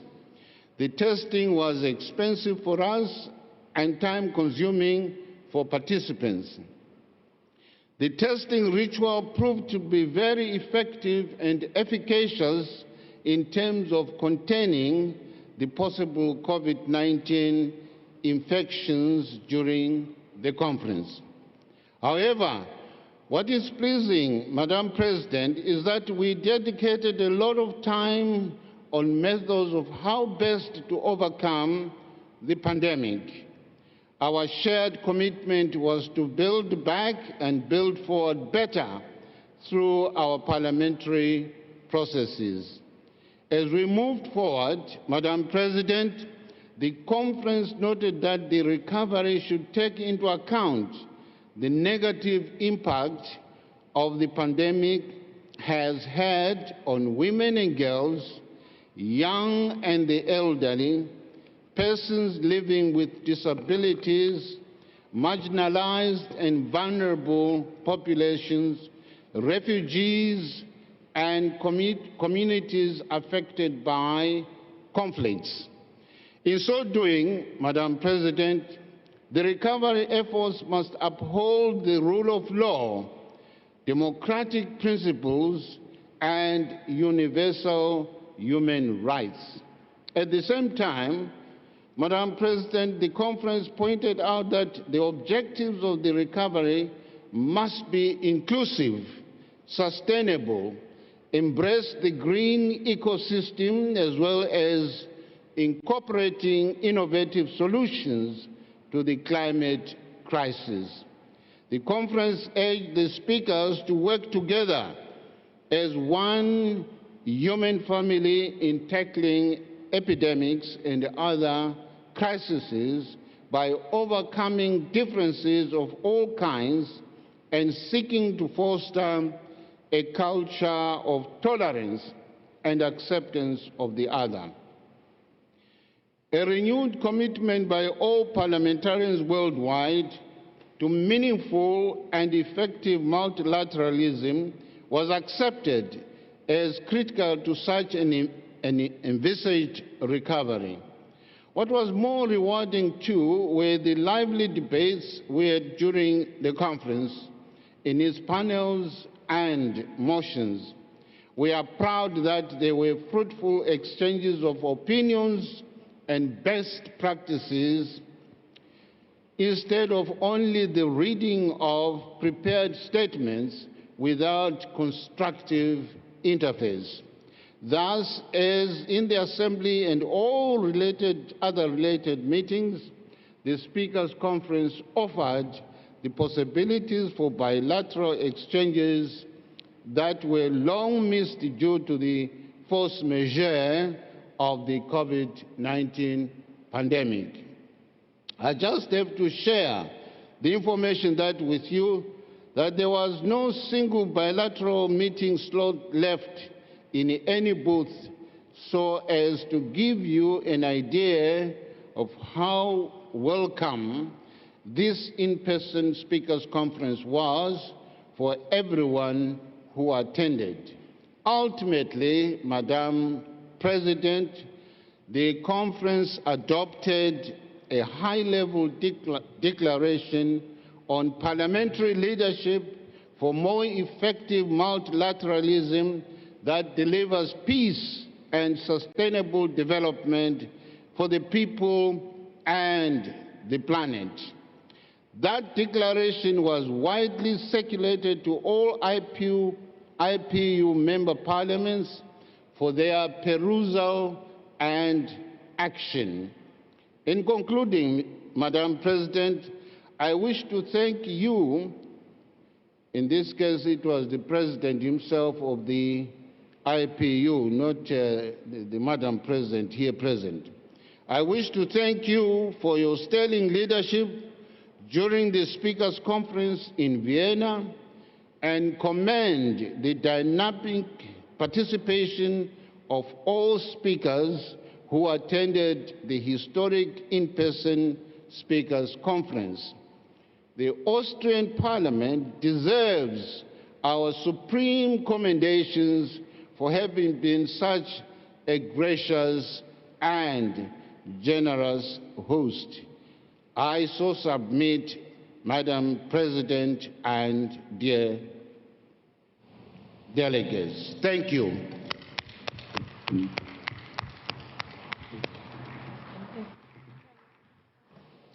Thank you, Mr. Speaker, for your report of this event. It was a very impressive one and very well organized. We need to say thank you so much again and once more to the Austrian Parliament, because they invest a lot to achieve the success of the Speakers' Conference and Women Speakers' Conference as well during these days. I will ask if someone wishes to raise any question to Speaker Mudenda. No? Thank you. Yes.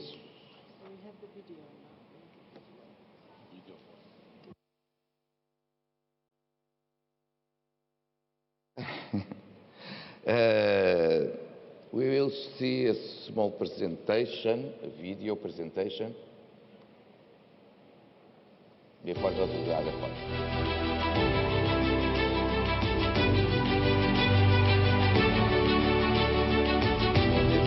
I am so glad to see you all face to face, finally. This is our first in-person meeting after Belgrade 2 years ago. Finally, we are together again. Probleme grenzüberschreitende Lösungen bedürfen, ist uns allen bewusst. Das Parlament hat dabei aber eine große Verantwortung. Des österreichischen Parlaments ist es mir eine große Freude, Sie in Wien zum zweiten. We have seen a transformation of parliaments, a digital transformation of parliaments, and today we can say that digital democracy has come to stay.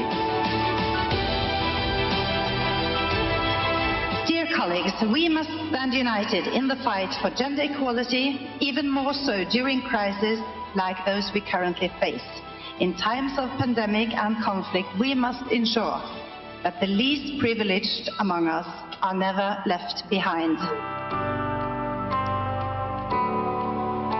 The climate crisis is generational injustice, and you have the power to create and implement smart, just, and holistic legislation. Human-induced climate change is already affecting every region on Earth in multiple ways. The United Nations cannot act alone. We need to work with our partners, the parliaments. Parliaments represent the voice of the people. The common solution to all of these challenges is solidarity. Parliaments bridge the global and local.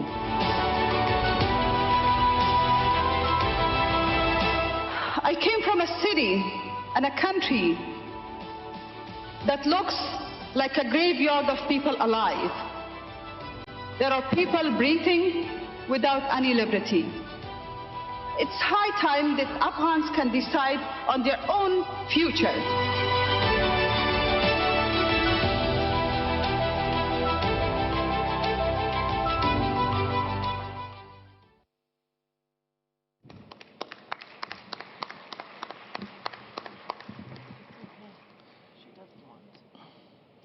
Dear colleagues, allow me to say this is a real important event. It happened only every 5 years, and so it was possible to do it and with success. Thank you to all participants in this event, and again to the Austrian Parliament that hosts us in to this meeting. Now we go to the point 11. Report on recent IPU specialized meetings. We have a huge list of meetings that show to the world that it's possible to work during this time of pandemic, some online, others in person, but we did it and we keep working. And one of these meetings was the World e-Parliament Conference that took place on June. And I will give the floor to our colleague, Mrs. Gerkens from Netherlands, to present the report. Thank you very much, Mr. President. And it's so nice to do this after hearing the Secretary General say that digital democracy has truly come to life. It kind of gave me goosebumps hearing you say that. So on behalf of my capacity as a former Vice President of the Standing Committee of Democracy and Human Rights, I'd like to present to you the virtual World e-Parliament Conference. This World e-Parliament Conference is a chance to share the latest ideas we have around Parliament modernization and the role of digital tools in the legislative process and for public engagement. It was held virtually this year in June. The latest conference attracted more attendees than ever before. 650 people from more than 100 countries joined the event online, including parliamentarians, chief information officers, directors of parliamentarian IT and communication services. Whilst holding such an event virtually is still challenging, and it also reduces some of the informal exchanges, I think we can all feel it now we're meeting each other again. Still, this conference was rated highly by the vast majority who took part across those 3 days. This was also an opportunity for the IPU to launch the new World e-Parliament report, itself a timely contributor to Parliament's lessons from the pandemic. The pandemic was, quite naturally, a strong theme throughout the whole program. Participants discussed in depth this unprecedented period of enforced innovation and how it was to lead the accelerated modernization of many parliaments. The conference showed very visibly how digital tools have become even more critical to the mission of parliaments. But the conference also plugged into new trends across digital parliaments with panels and presentations about cloud computing for small parliaments, artificial intelligence and machine learning, social media and enhancing public participation. Parliaments shared their experience, exploring how they are using digital tools to innovate and modernize. And as the first opportunity to stop and take stock since this pandemic hit, this was a unique event, collecting together a wealth of experiences and ideas. It's clear that parliaments want to continue to talk, to share ideas with each other, and to understand lessons and good practices from similar institutions. The World EU Parliament Conference has been the heart of this exchange since its inception, and this event was no different.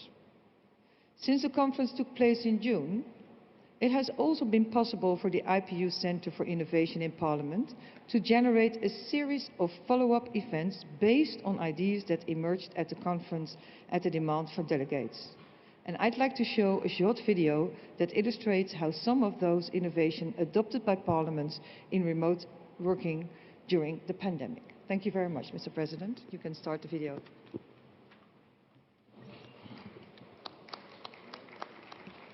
Thank you so much for your report.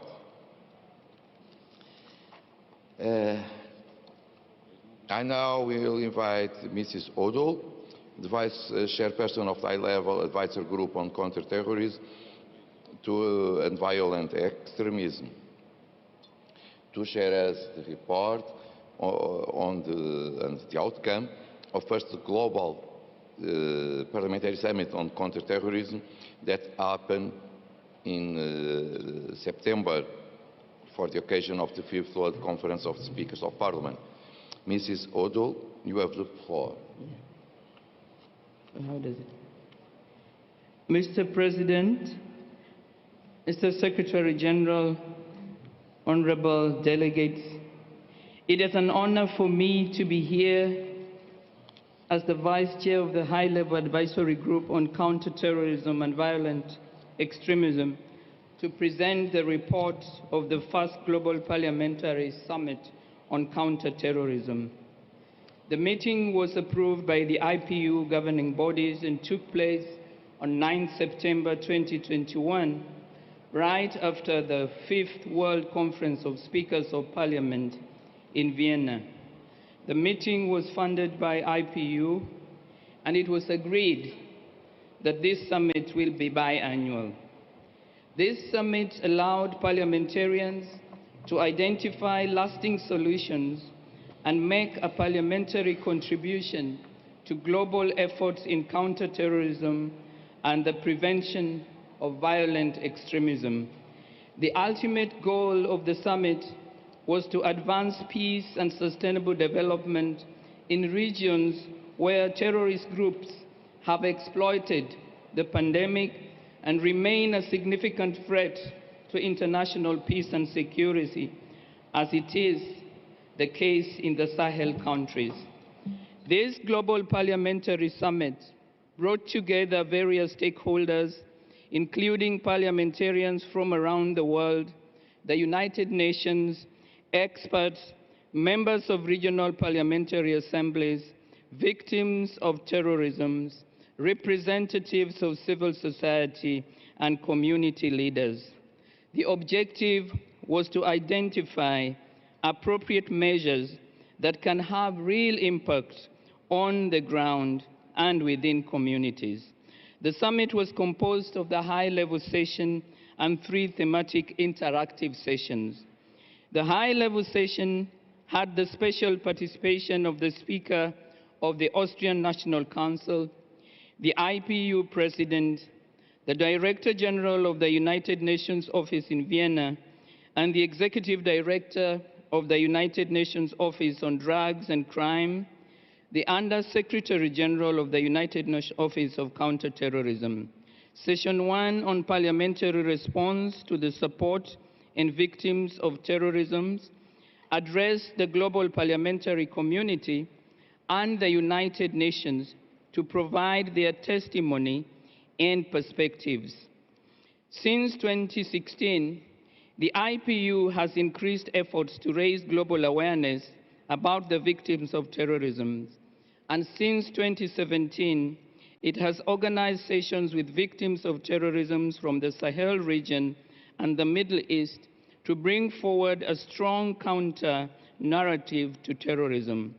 At the same time, it also presented the work that the IPU, UNODC, and UNOCT have done on the development of the model legislation provision for victims of terrorism. Session 2 on the role of parliaments in the prevention of terrorism, radicalization, and hate speech. Terrorists and extremist groups tend to use marginalized areas, taking advantage of local problems to recruit young citizens in vulnerable life situations. It was agreed that we must address the root causes and underlying conditions that may lead individuals to join these terrorist or extremist groups. Parliamentarians must therefore step up their work with key actors in regions and communities. A particular focus should be placed on the role of women, youth, local stakeholders, civil society, including religious and community leaders, to work together in prevention of violence, strengthening resilience against radicalization and hate speech, and enhancing governance by improving government institutions through more community engagement. Session 3, the call for the Sahel. The increasing violence and deteriorating security situation in the Sahel region has had a significant impact on communities, societies, and economies. Indeed, the Sahel region has suffered a devastating surge in terrorist attack against civilian and military targets. Terrorist groups are present across borders and repeatedly target communities and national institutions through coordinated attacks, taking advantage of porous borders. The insecurity resulting from armed conflict, terrorism, and transnational organized crime renders the countries of the Sahel region increasingly vulnerable and therefore impairs opportunities for achieving development. Concerted efforts by governments and parliaments of the countries of the Sahel region, combined with support of other regions, is urgently needed in order to tackle these challenges more effectively. The G5 Sahel created the Joint Task Force in 2017 to strengthen the fight against threats to peace and security and bolster development. Its main objectives are to collect, process, and share relevant criminal information on a diverse range of actors in a highly complex environment. The numerous challenges that Sahel faces today require effective counter-terrorism measures within a multidimensional approach in order to cover many different fields with a greater focus on preventive approaches. The summit was a great opportunity for parliaments, civil society, international organizations, non-governmental organizations to discuss all the issues related to the situation of the Sahel. And at the end of the summit, a joint declaration was agreed to entitled Call of the Sahel Declaration between IPU, Arab Parliament, PAM, and the CIP G5 Sahel, creating a parliamentary bloc with a strong commitment and genuine solidarity with the people of the Sahel. The aim of this parliamentary bloc will be to achieve concrete results by assisting and supporting the countries of the Sahel region through holistic approaches. In order to understand the reasons why the situation in the region has deteriorated and how it has become a significant danger to world peace and security, international cooperation in the region, which must be reassessed. In the closing session, it was highlighted that counterterrorism was a top priority for most parliaments. A running theme through the deliberations is and continues to be the observation that insufficient attention has been paid to victims of terrorism. Those present and those here today are urged to take action to transform victims of terrorism into survivors of terrorism. Parliament represented and continue to represent the epitome of peaceful coexistence and are in a unique position to nurture a culture of tolerance and respect and build a peaceful world free of terrorism and extremism. I thank you for your attention. Thank you so much, dear colleague. Now about the first global parliamentary meeting on achieving SDGs that happened also in September. I will give the floor again to Madam Speaker Puarani from Indonesia, and it shows the commitment so strong that Indonesia has with IPU.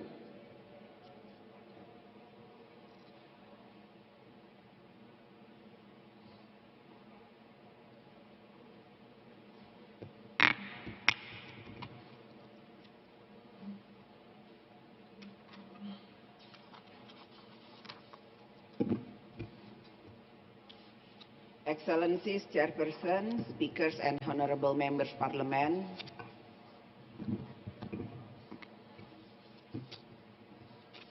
I would like to thank for the opportunity to share my report on the first global parliamentary meeting on achieving the SDGs. This event was jointly hosted by the Indonesian House of Representatives and the IPU on 28 to 30 September 2021. The purpose of the meeting was to discuss how parliamentarians could advance SDG implementation through innovative action and cooperation. During the meeting, parliamentarians have discussed three main topics. First, how Parliament contribute the realization of the SDGs during the COVID-19 pandemic. Second, leave no one behind. Are we keeping the promise? Third, COVID-19. A wake-up call to make investment in universal health coverage and health emergency preparedness as a priority. The participants have recognized that the achievement of SDGs is under great challenge as the world is confronted with the COVID-19 pandemic. The potential climate crisis has made the situation even more complex. Global warming has worsened poverty, inequality, and other social issues. In this critical situation, the role of Parliament and parliamentarians are more important than ever.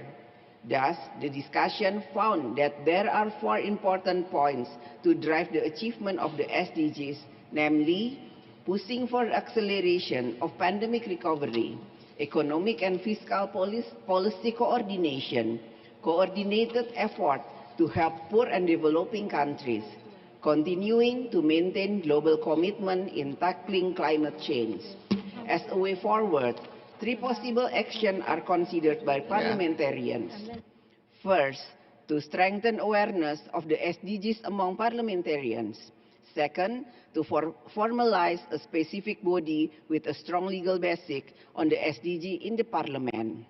Third, to set a comprehensive parliamentary legal framework that enables parliamentarians to exercise all aspects of the SDGs. To conclude, I believe that the meeting should be made regularly by the IPU to keep the momentum alive. Achieving the SDGs is about strong leadership and political will. Parliament must be at the forefront in our common effort to create an equal and resilient world. Thank you. Thank you, Madam Speaker.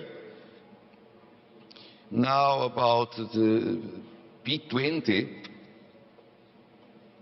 I will myself will make a small statement about what happened. Because we had the P20 before the G20 meeting, and it was organized in Rome by the Italian Parliament on occasion of Italy's presidency of the G20. And of course, it was one important meeting that talked about Parliament for People, Planet and Prosperity, and we had the speakers of Parliament of the G20 and other speakers that were invited as observers. I'd like to say that also the Speaker of the US House of Representatives, Mrs. Nancy Pelosi, attended the meeting, and myself and the Secretary General, we had the opportunity to talk and to address Madame Pelosi about to strengthen the links between the United States and IPU.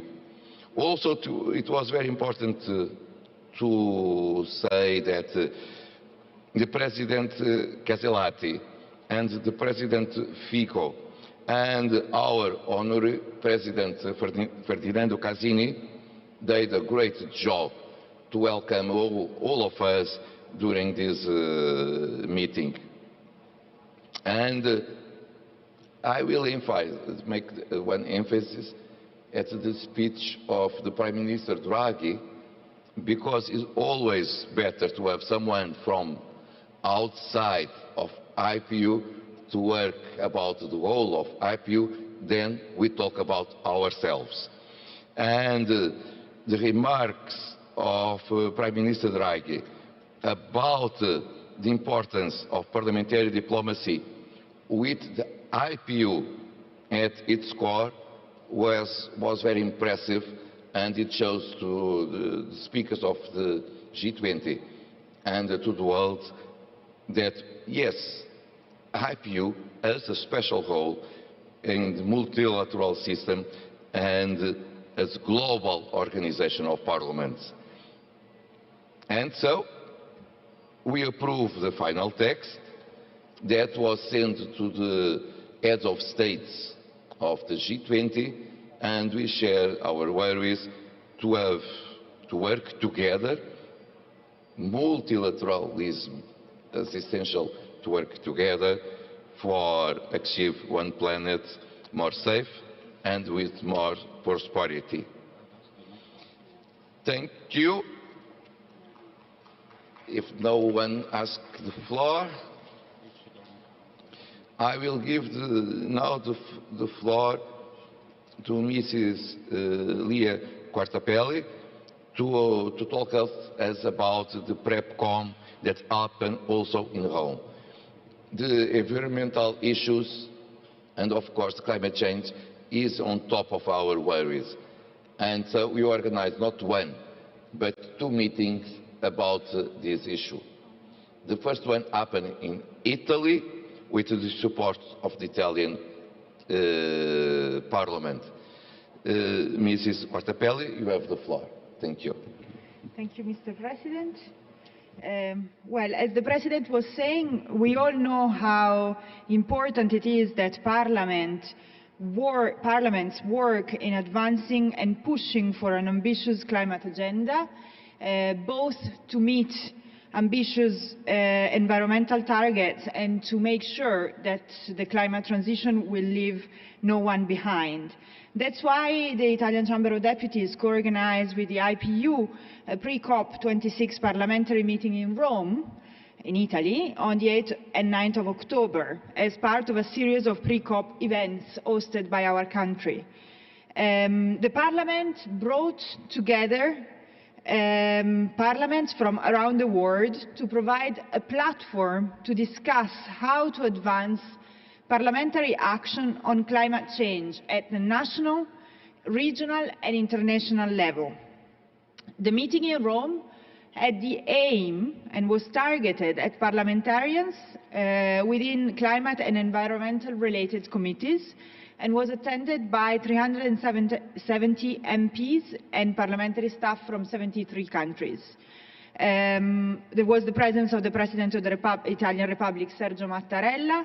The event was opened by the President of the Senate, Mrs. Elisabetta Casellati, and President of the Chamber, Roberto Fico.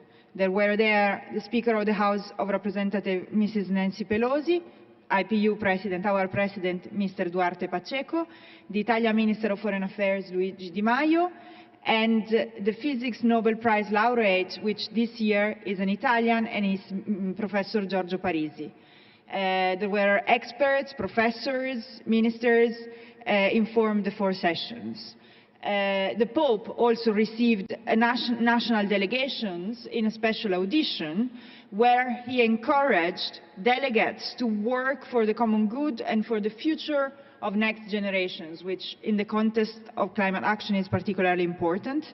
The event highlighted the role and actions of parliaments in tackling the climate emergency and meeting the objectives of the Paris Agreement.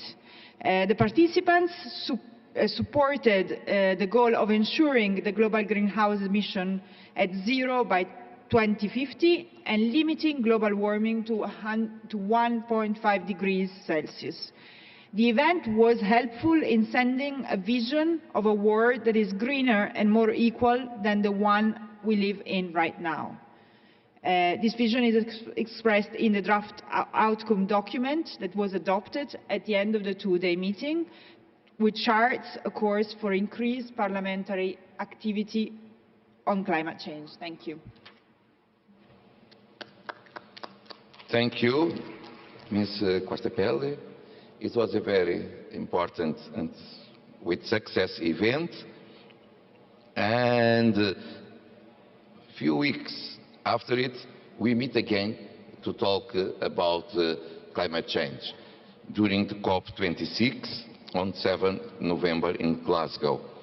I know that we have a short video, and I will ask the colleagues to pass it, please.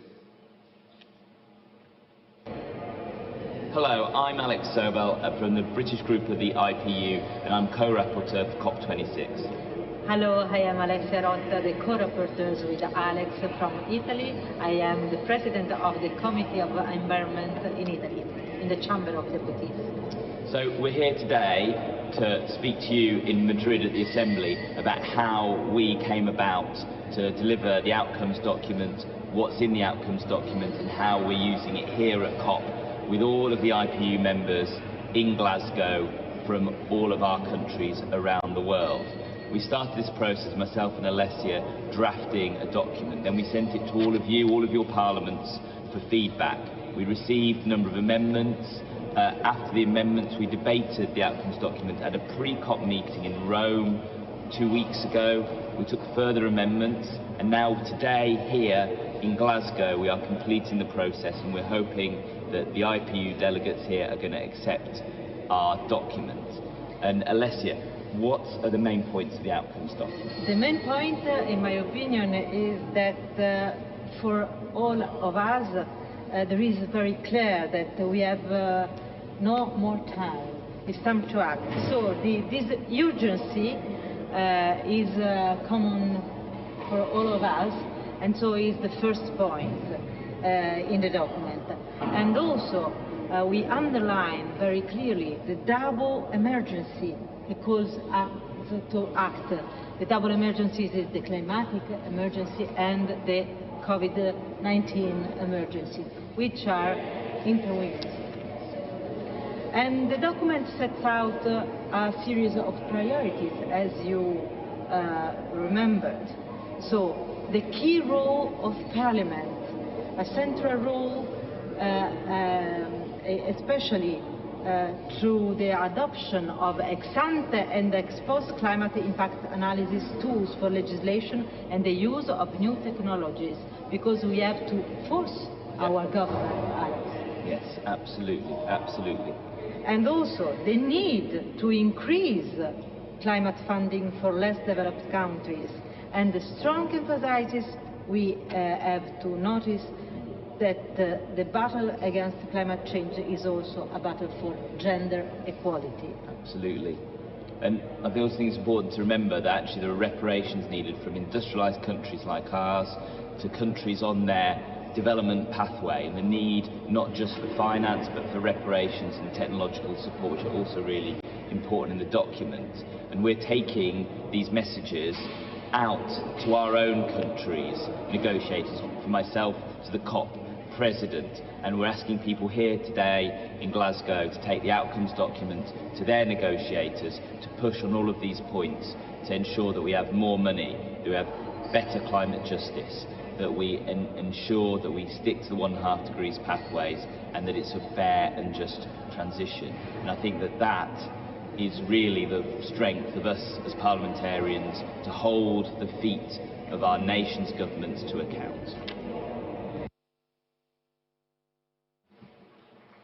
Thank you to both reporters, and I will give the floor to make their presentation the leader of the IPU British Group, Mrs. Baldwin. You have the floor, madam. Thank you so much, Mr. President, and it was a great honour and privilege to welcome you and to welcome Mr. Secretary-General, as well as colleagues from 200 representatives from parliaments around the world to join this important day in the margins of the COP26 meeting. The parliamentarians were unanimous in their adoption of the outcome document that you have heard described by our two excellent rapporteurs, Alex Sobel from the UK Parliament and Alessia Rota from the Italian Parliament.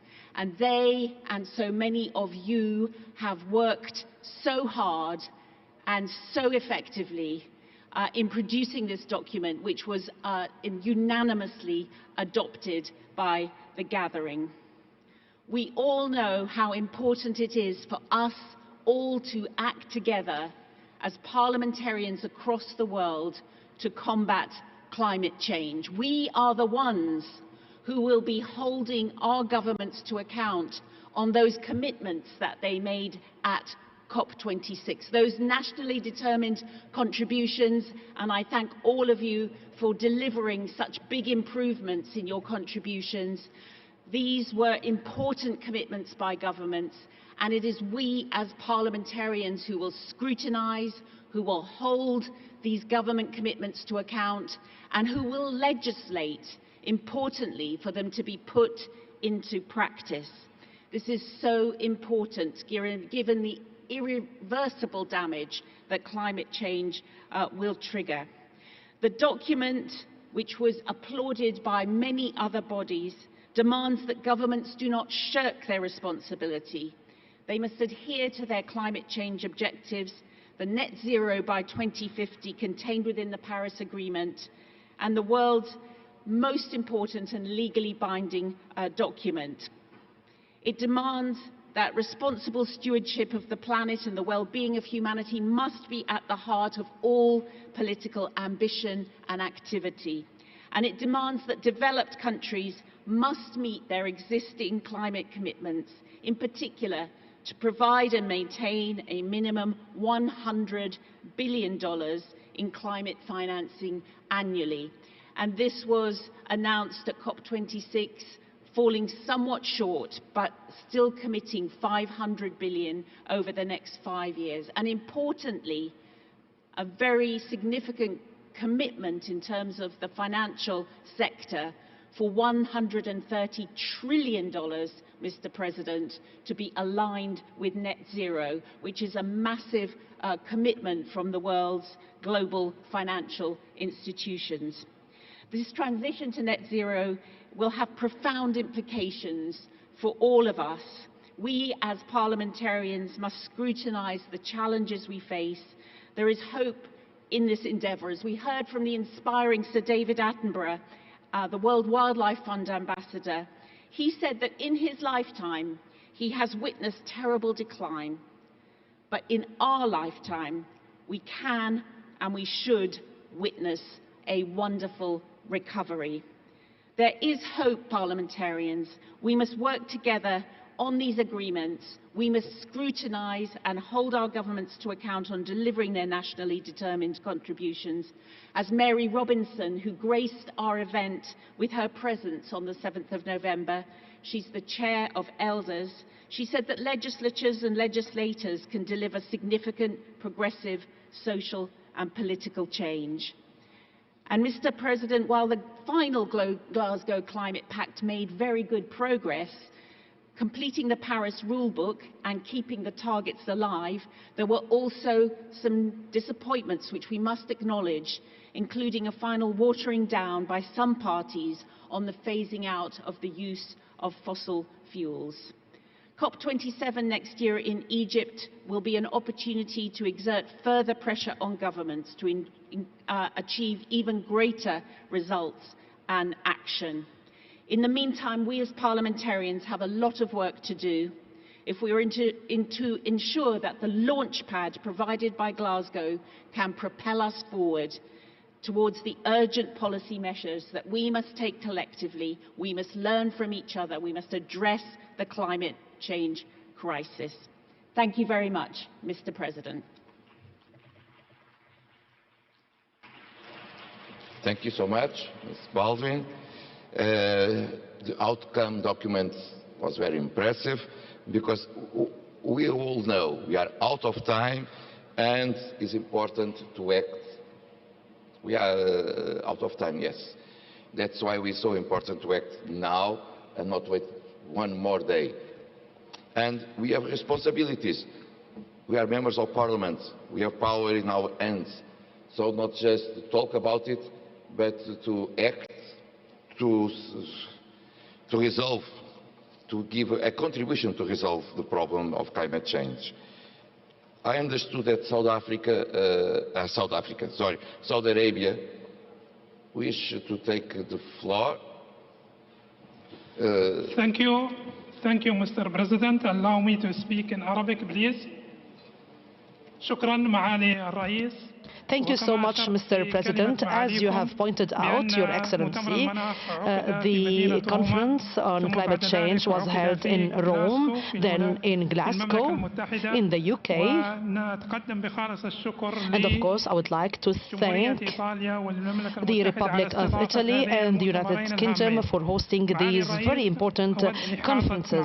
Well, I would like to notify you and inform all the MPs in this assembly that the Kingdom of Saudi Arabia has increasing interest in the importance of preserving climate and environment, and actually for this purpose we have held the Green Middle East Conference under the sponsorship of His Majesty Prince Mohammed bin Salman from the 23rd to the 25th of November, and it was attended by a number of heads of states and ministers and a panoply of international and local organizations, and it has led to launching a series of initiatives, and of course it is of utmost importance to preserve the environment and to fight desertification and to lessen or mitigate CO2 emissions, and this is why we have declared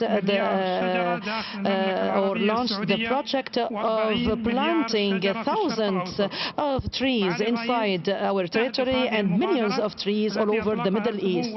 This initiative was launched by His Majesty the Crown Prince, and it aims at overcoming all the challenges due to the climate change, and of course to have a further and more efficient contribution to achieving all the noble world goals. And the next conference is to be held in the Republic of Egypt, and we wish them full success in their endeavor. Thank you for your kind attention.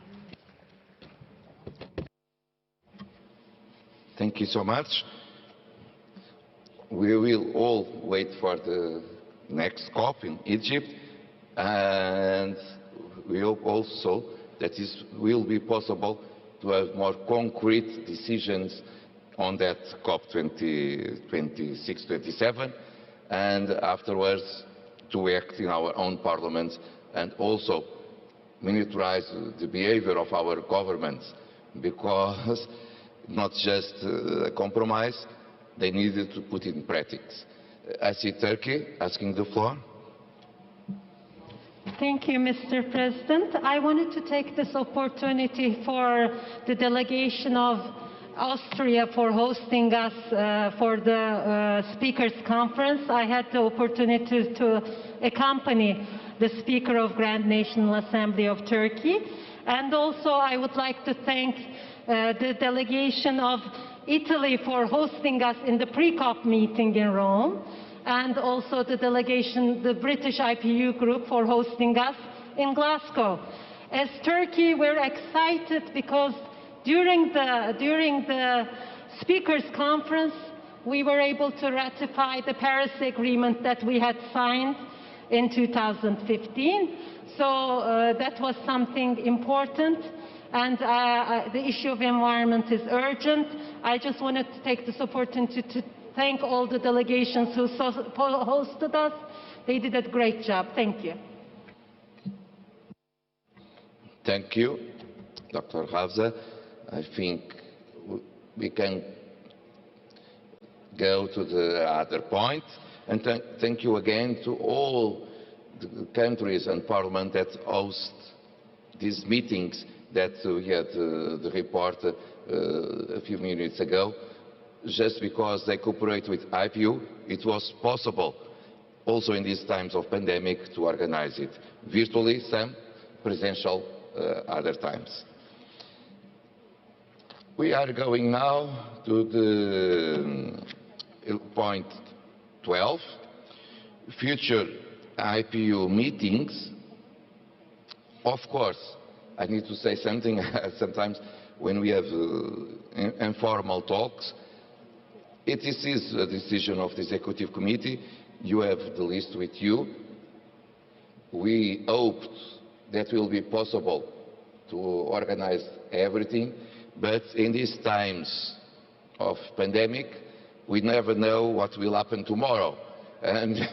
But at least we have our program with the two General Assemblies, the first one in Indonesia, the second one in Rwanda, and a strong list of compromises for the year.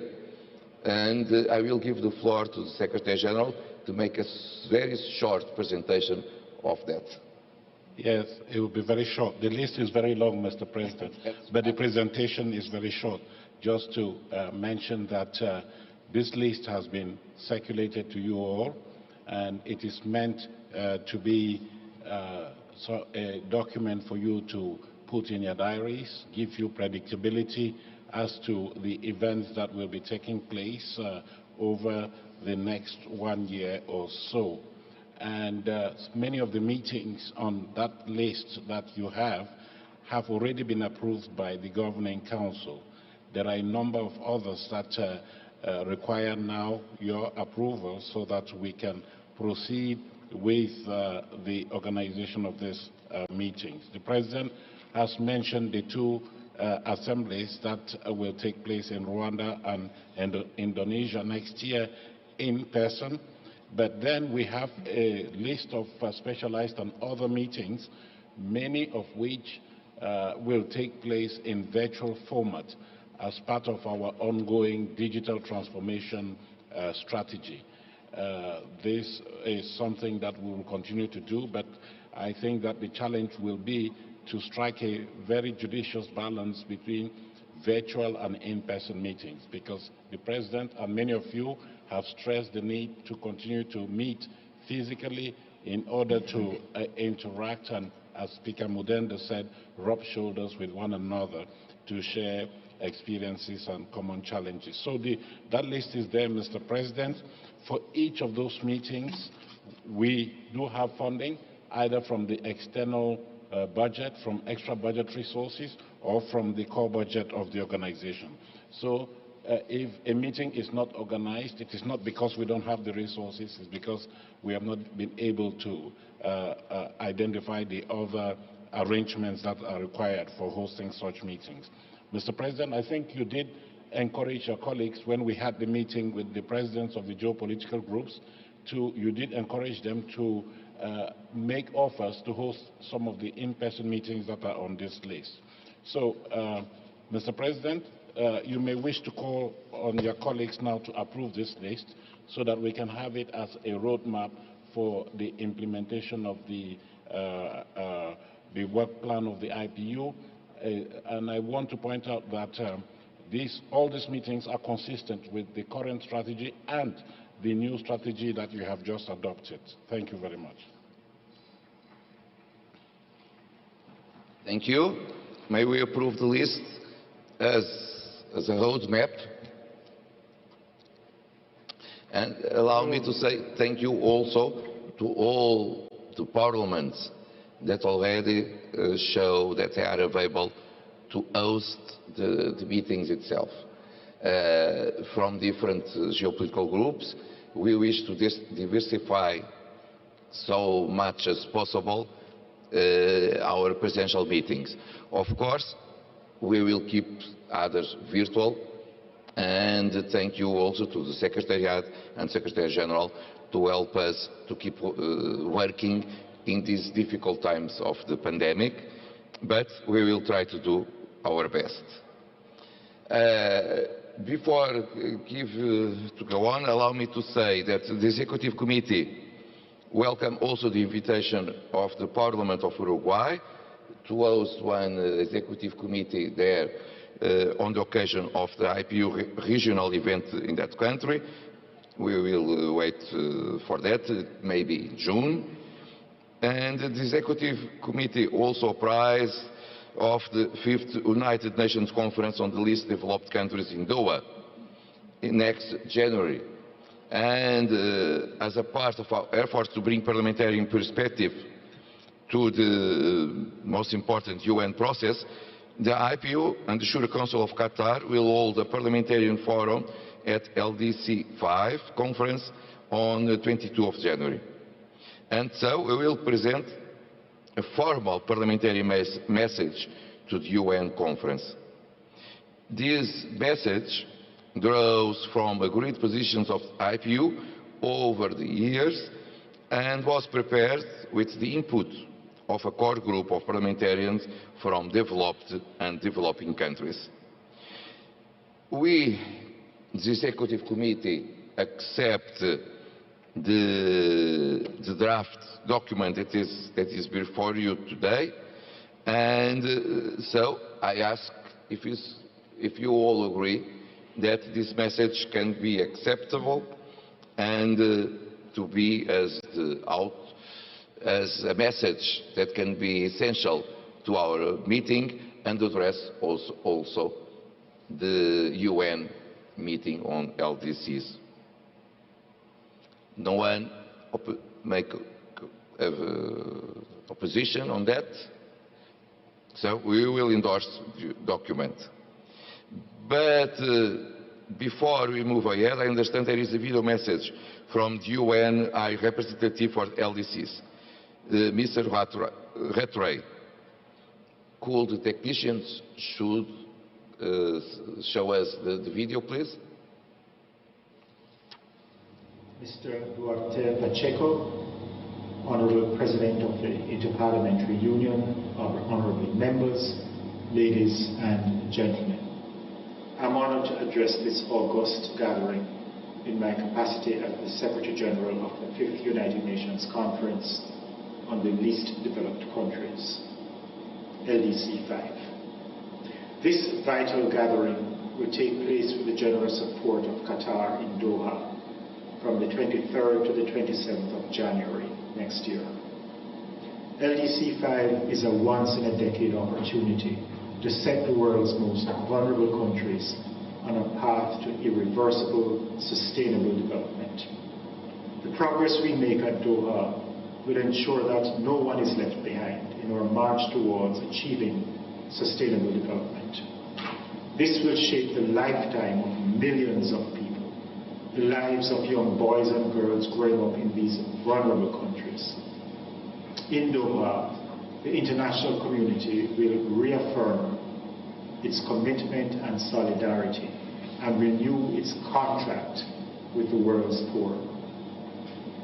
Honourable members, least developed countries represent the greatest untapped resource that we have on the planet. Generations of potential just waiting for opportunity, infinite ideals in need of investment. As you may know, they account for 46% of the growth in global workforce between 2021 and 2030. These young, vibrant nations are ready to drive global growth, and yet more than half of the world's extremely poor live in the LDCs. They account for less than 2% of world GDP and less than 1% of world trade. And now the pandemic threatens to completely halt this slow-moving train. 1/3 of the 46 LDCs are expected to take 5 or more years to recover to their already low pre-crisis level of GDP. And debt is a worsening issue right across the LDCs. 4 are now classified as in debt distress, and 16 LDCs were at a high risk of debt distress. I believe that the final Doha Programme of Action will give us a roadmap for the better, fairer, more prosperous future that these nations and peoples deserve. The text of the LDC5 outcome document is now in the final stages of being agreed. It calls for concrete action on eradicating poverty and building capacity to leave no one behind. Leveraging the power of science, technology, and innovation to fight against multidimensional vulnerabilities, supporting structural transformation, international trade, climate change, recovery from the pandemic, and building resilience for the world's most vulnerable. We will mobilize international solidarity, reinvigorate global partnerships, and utilize innovative tools and instruments to allow this to happen. But what is decided at Doha cannot just remain at Doha. Equally important is the follow-up and follow-through of the Programme of Action. That is what will make the real difference on the ground in LDCs. And for this kind of commitment, it is critical that we have the highest level of participation at LDC5 in Doha. We need representation from all members of the Inter-Parliamentary Union, all 179 of them. I'm delighted to say that we already have significant sign-on to the conference at head of state and head of government level. And this is a testament to both the importance of LDC5, but also of the growing solidarity towards our most vulnerable countries. But we do need this to be complemented by participation from all members of IPU. One major lesson learned from the Istanbul Programme of Action is the need for greater country ownership. Actions need to be mainstreamed into respective national development strategies, sectoral plans, and the United Nations Development Assistance Framework. I say this because there is a fundamentally important role for parliamentarians to play here, keeping the executive's feet to the fire and overseeing this mainstreaming, the implementation, and the reporting. For the next Programme of Action to succeed, we need LDC parliamentarians to own it and to play a proactive role in its implementation and follow-up. Non-LDC parliaments can also support that work by mobilizing resources and enhancing the capacity of LDC parliaments in their work, specifically in supporting the implementation, review, and evaluation of the Doha Programme of Action. So your participation throughout LDC5 will be critical to help strengthen the parliamentary ownership of the new Programme of Action. In particular, we look forward to your involvement in the Parliamentary Forum convened by the Shura Council and the IPU at LDC5 on the 22nd of January next year. And we look forward to receiving representatives from all IPU members in Doha. Honourable members, the Secretary-General of the UN places great importance on the role that parliaments play in implementing international commitments. After all, he's a former parliamentarian himself. He knows the value of your work. And it's my sincere wish that you are fully involved in the agreement, implementation and follow-up of the new program of action. The billion people who live in the LDCs deserve a secure and prosperous future. In 10 years' time, that will be nearly 2 billion people. LDCs can make this ambition a reality. So I count on your support to ensure that the 5th UN Conference on Least Developed Countries is a success. And I thank you all for your attention.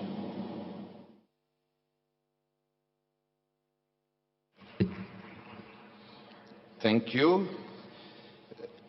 Very important message. LTCs are essential to the humankind. No one should be left behind. We should work together to achieve it. The time is running and we need action. So the important meeting that will happen in Doha, many of us may attend it because it will be one essential UN meeting as well. I will ask the floor if someone wishes to ask any question about all the list of meetings. No one? Thank you so much. This way we may go to the other point in our agenda, 13, reporting by members of IPU related activities. And I will give you the floor to Ambassador Philip to summarize her report on member reporting accompanied by a presentation. But allow me to say, it's always important not just participate, but when we came back home to give consequences to the decisions we make. This is essential. And so, here we have the report of that. Ambassador, you have the floor. Thank you very much, Mr. President, and greetings to all the distinguished delegates at this assembly. I am very pleased to introduce this agenda item on reporting by members on IPU-related activities. All of you will have received an extensive report, which is based on the information and the input that we have received from many member parliaments reporting on the activities they have carried out in 2020 and 2021 in follow-up to IPU initiatives. You will all recall that this is a statutory duty of all IPU members as per Articles 6 and 7 of the statutes. In recent years, we have put in place a rotational system whereby each member parliament reports every 4 or 5 years, so not necessarily each and every year, on the follow-up work they have done to IPU activities. And for this current cycle, we have received 20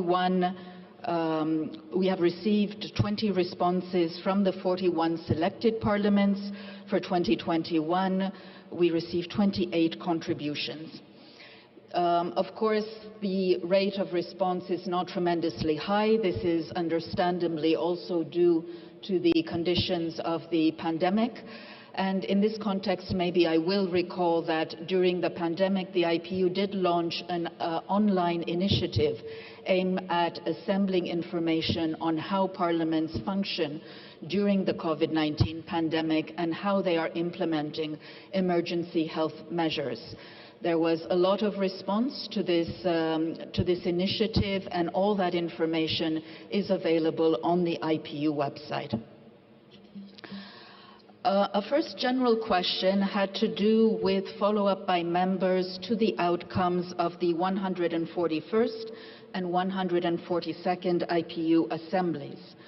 to what extent those outcomes were communicated to Parliament, to what extent members found benefit in our first ever online virtual assembly this past May, to what extent the parliamentary committees were informed of the outcomes from the IPU assemblies, and to what extent follow-up discussions or briefings were organized in Parliament, either in plenary or in the select committees. We have tried to extract some of the specific responses and good practices, and on this question, for example, Malaysia has informed us that indeed the outcomes from the Belgrade Assembly were submitted to the government, and the MPs called on their state institutions to take up the necessary follow-up action. In Nicaragua, the National Assembly marked the International Day of Parliamentarism, which addressed key aspects relating to the theme of the Belgrade Assembly. And in Estonia, the report on the outcome of the 142nd Assembly was circulated in Parliament, and follow-up discussions are expected early next year. A second question had to do with follow-up to the Belgrade resolution on universal health coverage. And as you can see from the chart, in 2020, 30% of the respondents undertook follow-up action. The percentage was much higher, 56% for 2021. A few specific examples: in Algeria, the National Council organized a parliamentary day on the pandemic and the national vaccination strategy, and this entailed discussions on ensuring adequate health coverage for the population during times of pandemic. In Micronesia, Congress adopted a resolution which sets forth the goal for the country to reach universal health coverage by 2030, and which calls upon the head of state to undertake appropriate measures towards that end. And Switzerland informed us that in 2019, it participated in international discussions on universal health coverage, with a special focus on patient safety, quality of health services, sustainable financing of care, and ensuring universal health coverage in emergency situations. A third question had to do with the influence of the IPU on the work of the national parliaments, including in terms of participation in various activities. You will see 90% of the respondents were engaged with the IPU in the course of 2021. You will see, for example, that 80% participated in regional and inter-regional seminars put together by the IPU, 75% attended United Nations meetings, 55% undertook specific action in follow-up to IPU initiatives. For example, Suriname and Mongolia, they both hosted regional seminars together with the IPU on climate change and disaster risk reduction in 2018, and respectively on the SDGs in 2019.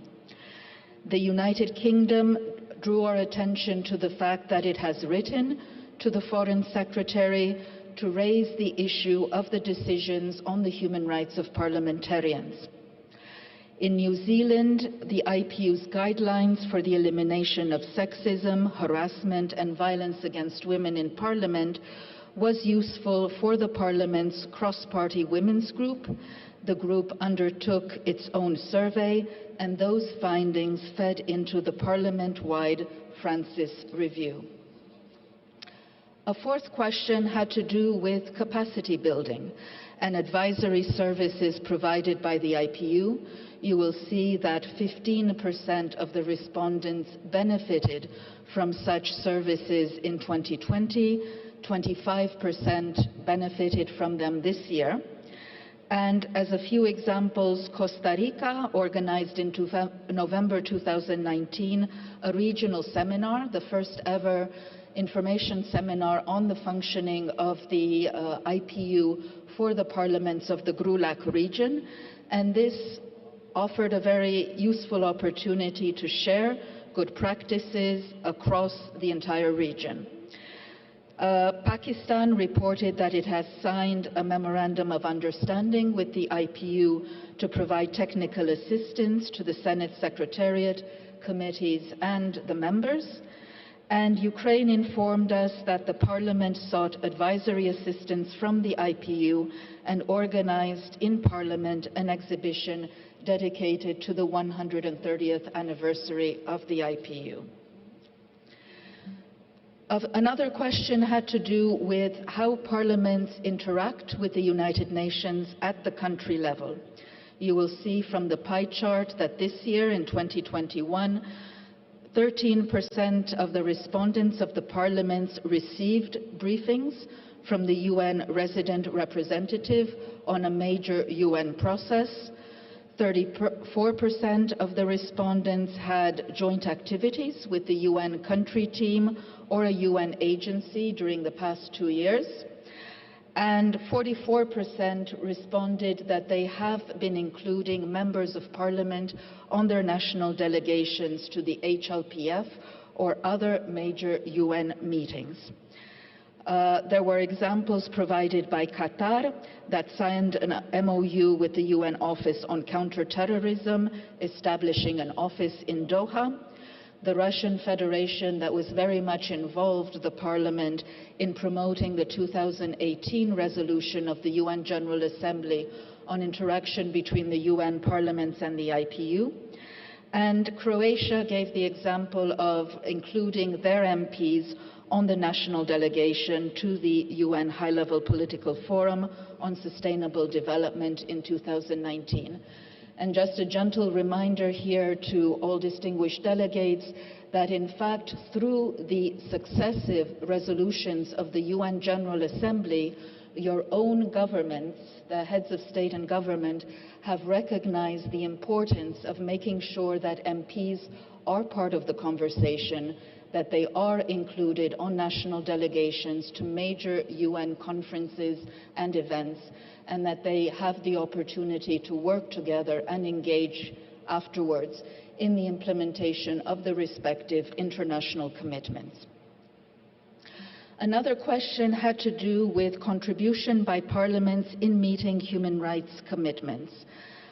You will see from the chart on the right-hand side for 2021 that 93% of the respondents have said that their parliaments are making sure that government actions to address the pandemic do take into account relevant human rights standards and obligations.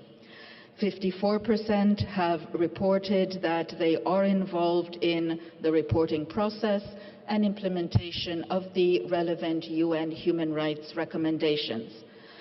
And 53% of the parliaments that have responded say that they were involved in the various stages of the Universal Periodic Review of implementation of human rights commitments by UN parliaments, by UN member states. In Gambia, the National Assembly established a standing committee on human rights and constitutional matters, which is working in partnership with the UN, with the National Human Rights Commission. In the case of Slovakia, in November of last year, the National Council's Committee for Health called upon and determined the government to start publishing complete data on COVID-19 on a daily basis. And in the case of Monaco, the president of the External Relations Commission of the National Council participated as a member of the national delegation in the country's 2018 periodic review at the UN in Geneva. And again, just to emphasize that we are talking here about the national report on how your own countries are implementing their human rights commitments. There are some cases where this national report is not brought to the attention of the Parliament.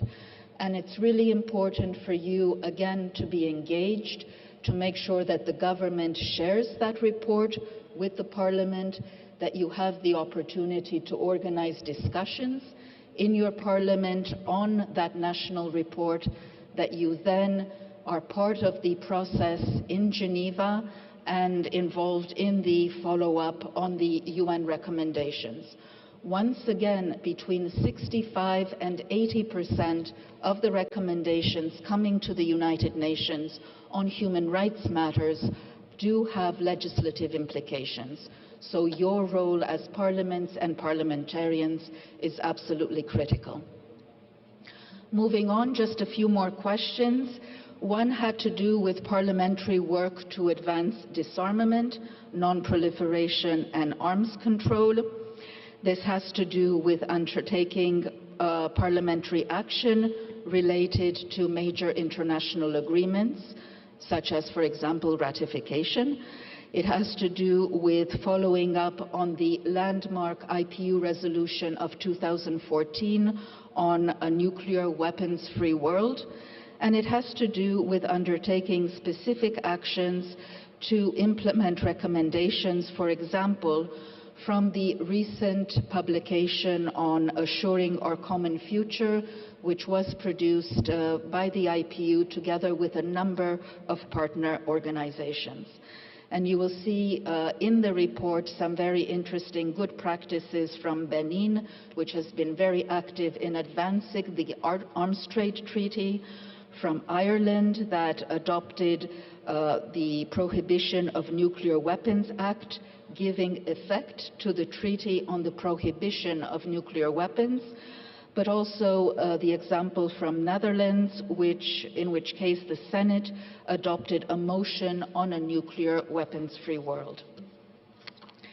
In terms of youth participation in politics, you will remember that last year we marked the 10th anniversary of the IPU's resolution on youth participation in the democratic process. And we're seeing some good work that is being done in 20 to 48% of the countries that have responded. You will find some very good examples from Montenegro, from Norway, from Mexico. But as we heard earlier this morning and in the course of the deliberations during the Assembly, there is scope for a lot more work that we can do together and that you can undertake in your respective parliaments to really promote youth participation in the political process. A further question had to do with the follow-up to the 2016 IPU resolution on the freedom of women to participate in political processes fully, safely, and without interference. We have some relatively good responses there. Not all parliaments are fully engaged on this issue.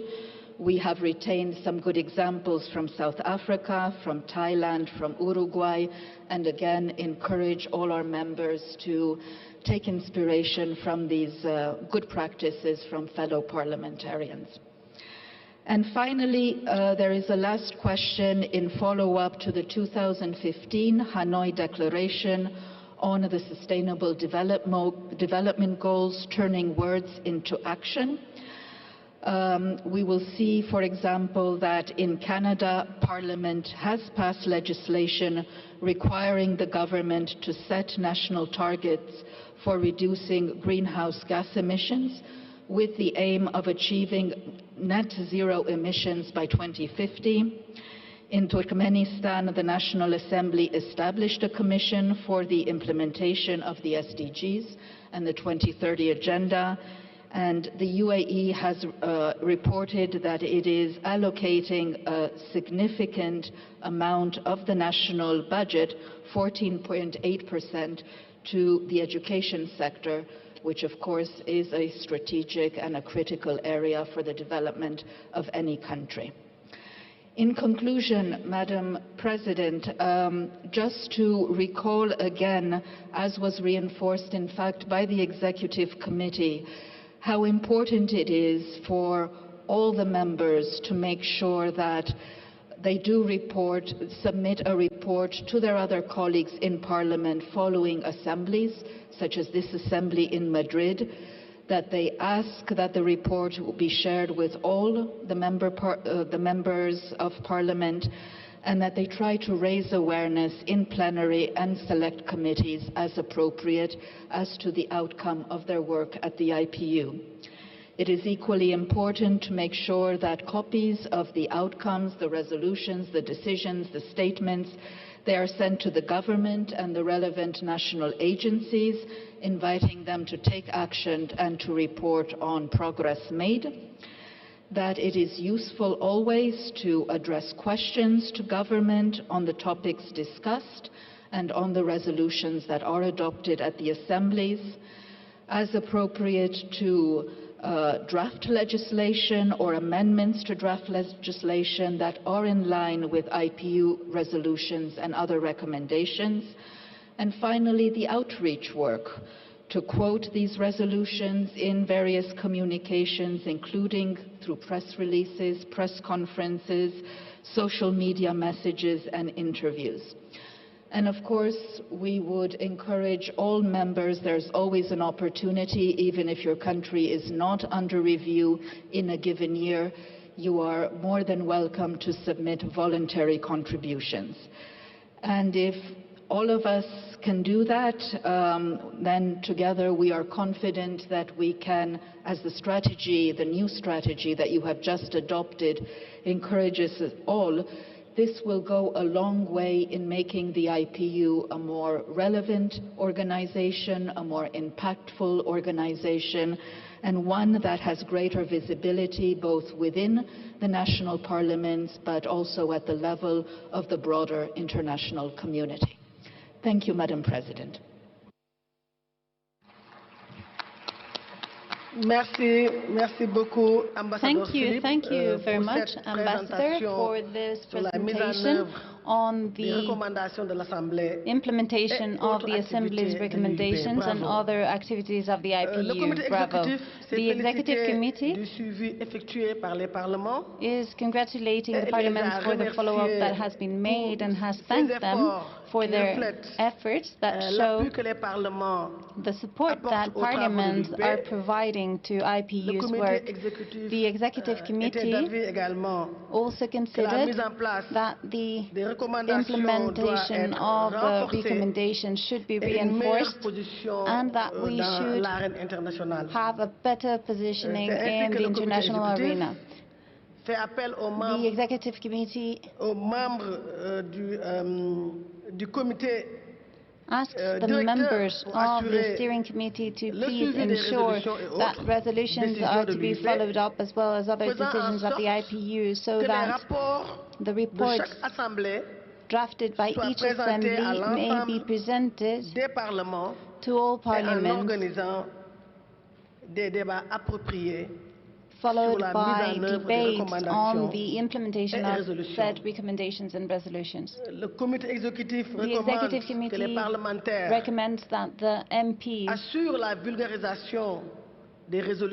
watch over the dissemination of resolutions by means of whatever methods or tools that they can think of, such as, for instance, information meetings, but also using social media. And I would like to ask you to please follow up on this report and the recommendations of the Executive Committee.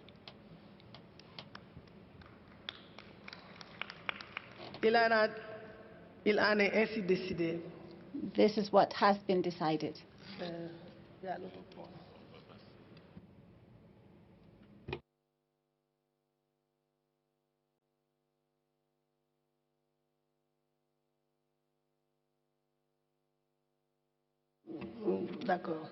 Very well. Before we break, we are going to go to our next point, which is point 14, that has to do with the activities of specialized groups, such as, for instance, the Forum of Women MPs and Young MPs. Should we give the floor to? Yes. Oh, there we have the President of our MPs, Women MPs Forum. So the floor is yours. Thank you so much, Madam President. Dear colleagues, distinguished guests, ladies and gentlemen, I am pleased to report on the 32nd session of the Forum of Women Parliamentarians that we presided over with Ms. Betet Lamagna, President of the Congress of Deputies of Spain. The forum met on 26 November and was very well attended by close to 200 participants, including 114 parliamentarians from 62 countries. We had 86 women parliamentarians and 28 men parliamentarians in attendance. Thank you to the supportive men who joined the forum. It was really, really important that you were there. Among them, we had the pleasure to welcome the President of the Government of Spain, Mr. Pedro Sanchez, and the President of the IPU, Mr. Duarte Pacheco.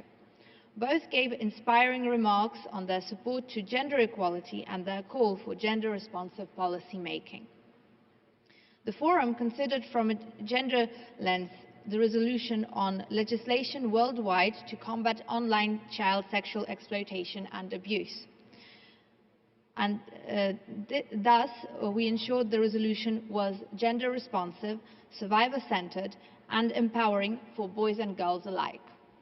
Women parliamentarians agreed that there was an urgent need to adopt gender-responsive legislation to criminalize all forms of online child sexual exploitation and abuse. They also agreed that such legislation had to protect the rights and safety of child survivors and promote their empowerment. Finally, measures to prevent and combat online child sexual exploitation and abuse had to take into account the needs of children according to their age and sex and ensure the participation of boys and girls of different ages in the development of such measures. An amendment was proposed and subsequently integrated in the resolution adopted by the Standing Committee on Democracy and Human Rights, and I look forward to the adoption by the Assembly of this important resolution. After the work on the resolution, we had a panel discussion on strategies for gender-responsive lawmaking. Sharing experience, we agreed that successful strategies included building alliances, investing in parliamentary mechanisms, and enhancing capacities in gender mainstreaming. Also, we must adopt rights-affirming laws that protect and benefit all women and girls and assess their impact on a regular basis. Yesterday, the Forum held an inspiring parity debate on how men promote and contribute to gender equality. The discussion helped the Forum understand how to better engage men and work in partnership with them towards gender equality. Based on the outcome of the parity debate, the Bureau of Women Parliamentarians plans future action in this regard. Last but not least, the Forum approved the election of Ms. Andrade Munoz from Ecuador to the position of Second Vice President of the Bureau of Women Parliamentarians. The members also elected Ms. Undram from Mongolia to fill the vacant seat for a regional representative of the Bureau from the Asia-Pacific Group. And finally, among our discussion, our Bureau has also expressed support to the Secretary General for a re-election next year. And before I conclude, ladies and gentlemen, I thank you all for having joined the 143rd IPU Assembly. It was a great pleasure to see you all and to have the opportunity to work with each and every one of you and have great conversations about how we can make the world a more gender-balanced place and how we can each contribute to making sure that gender equality is present firmly in all of our parliaments. Thank you for your attention, and I look forward to seeing everyone at the 144th IPU Assembly. Thank you.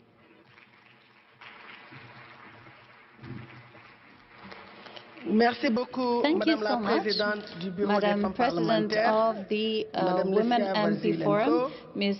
Vasilenko. S'il n'y a pas de questions, If there are no questions, je demande à I l'Assemblée will now d'approuver le rapport. ask the Assembly to approve the report that has been presented. Il en a ainsi décidé. It is Nous therefore passons la decided, parole and we will à now la give the floor présidente to the du Bureau des jeunes parlementaires. President of the Young MPs Forum. Et son objet est là. Donc, dans la mesure où elle est dans l'impossibilité d'être là, she has not been able to le make it, vice-président so it will donc, be du the Vice bureau des President jeunes of the Young parlementaires MPs Forum who will be presenting the report. Thank you, Madam President. I thought so. I'm not the President, I'm just a board member of the Young Parliamentarians. Mr. Secretary General, dear Martin, dear colleagues and friends, I'm really pleased to give you a quick report of the work of our Forum of Young Parliamentarians. We met on Saturday with about 70 participants, in attendance of whom only 26%, slightly over a quarter, were women. We, the young generation of parliamentarians, aim to have parity in all our meetings and deliberations. So please, delegations of all the world, include more young women in your future assemblies, please. I thank the IPU President and the IPU Secretary General for having joined us at the opening of the forum. We liked that really much. And Mr. President, Mr. Secretary General, we appreciate your support to the youth cause. In my turn, I assure you of the support of the IPU Young MPs to you and to our wonderful organization, the Inter-Parliamentary Union. As long as we stand together, we are strong and effective. Mr. Secretary General, you have the full support of the IPU youth movement. We look forward to continuing work with you in the coming years. We support your strive for reappointment. Thank you very much. Dear colleagues, as young MPs, we state loud and clear that for democracy to be strong, it needs to rejuvenate by having more inclusive and more youth-friendly parliaments. Our IPU youth movement is leading efforts in that direction using the I Say Yes to Youth in Parliament campaign. This campaign already galvanized the support of more than 500 political leaders from across the world. The action will make parliaments more open to young women and young men. As young MPs, we are key to build intergenerational understanding on cooperation instead of division and polarization. We are dedicated some time during our meeting to brief each other on recent developments and good practices on youth participation in our respective countries. Interesting initiatives were presented, such as the creation of reserved seats for young MPs in some parliaments, also stepping up of support by political parties to young candidates in some countries. We also try to empower each other by sharing stories of success and failure in creating forums of young MPs in our parliaments. You will be happy to know that many of us are now in touch with their fellow young MPs experienced in setting up forums for cross-fertilization. We also took some decisions, including one to focus the Global Conference of Young MPs next year on climate action. We want to tie links with the Global Youth for Climate movement on that occasion. So stay tuned for more information on the 2022 Global Conference of Young MPs soon. Colleagues, last but not least, the young MPs looked into the new strategic framework 2022 to 2026 that was proposed at the start of this assembly. Also, we welcomed the inclusion of youth participation as a cross-cutting issue in that framework. We made a strong call to have youth participation included in its own right as a policy area of the new 5-year strategy. This is now done, and congratulations on a great achievement of our and your youth-supportive IPU. Thank you, Mr. President. Thank you especially, Martin, and thanks to the Secretariat who made it. I thank you very much for your attention and support. Safe travels back home.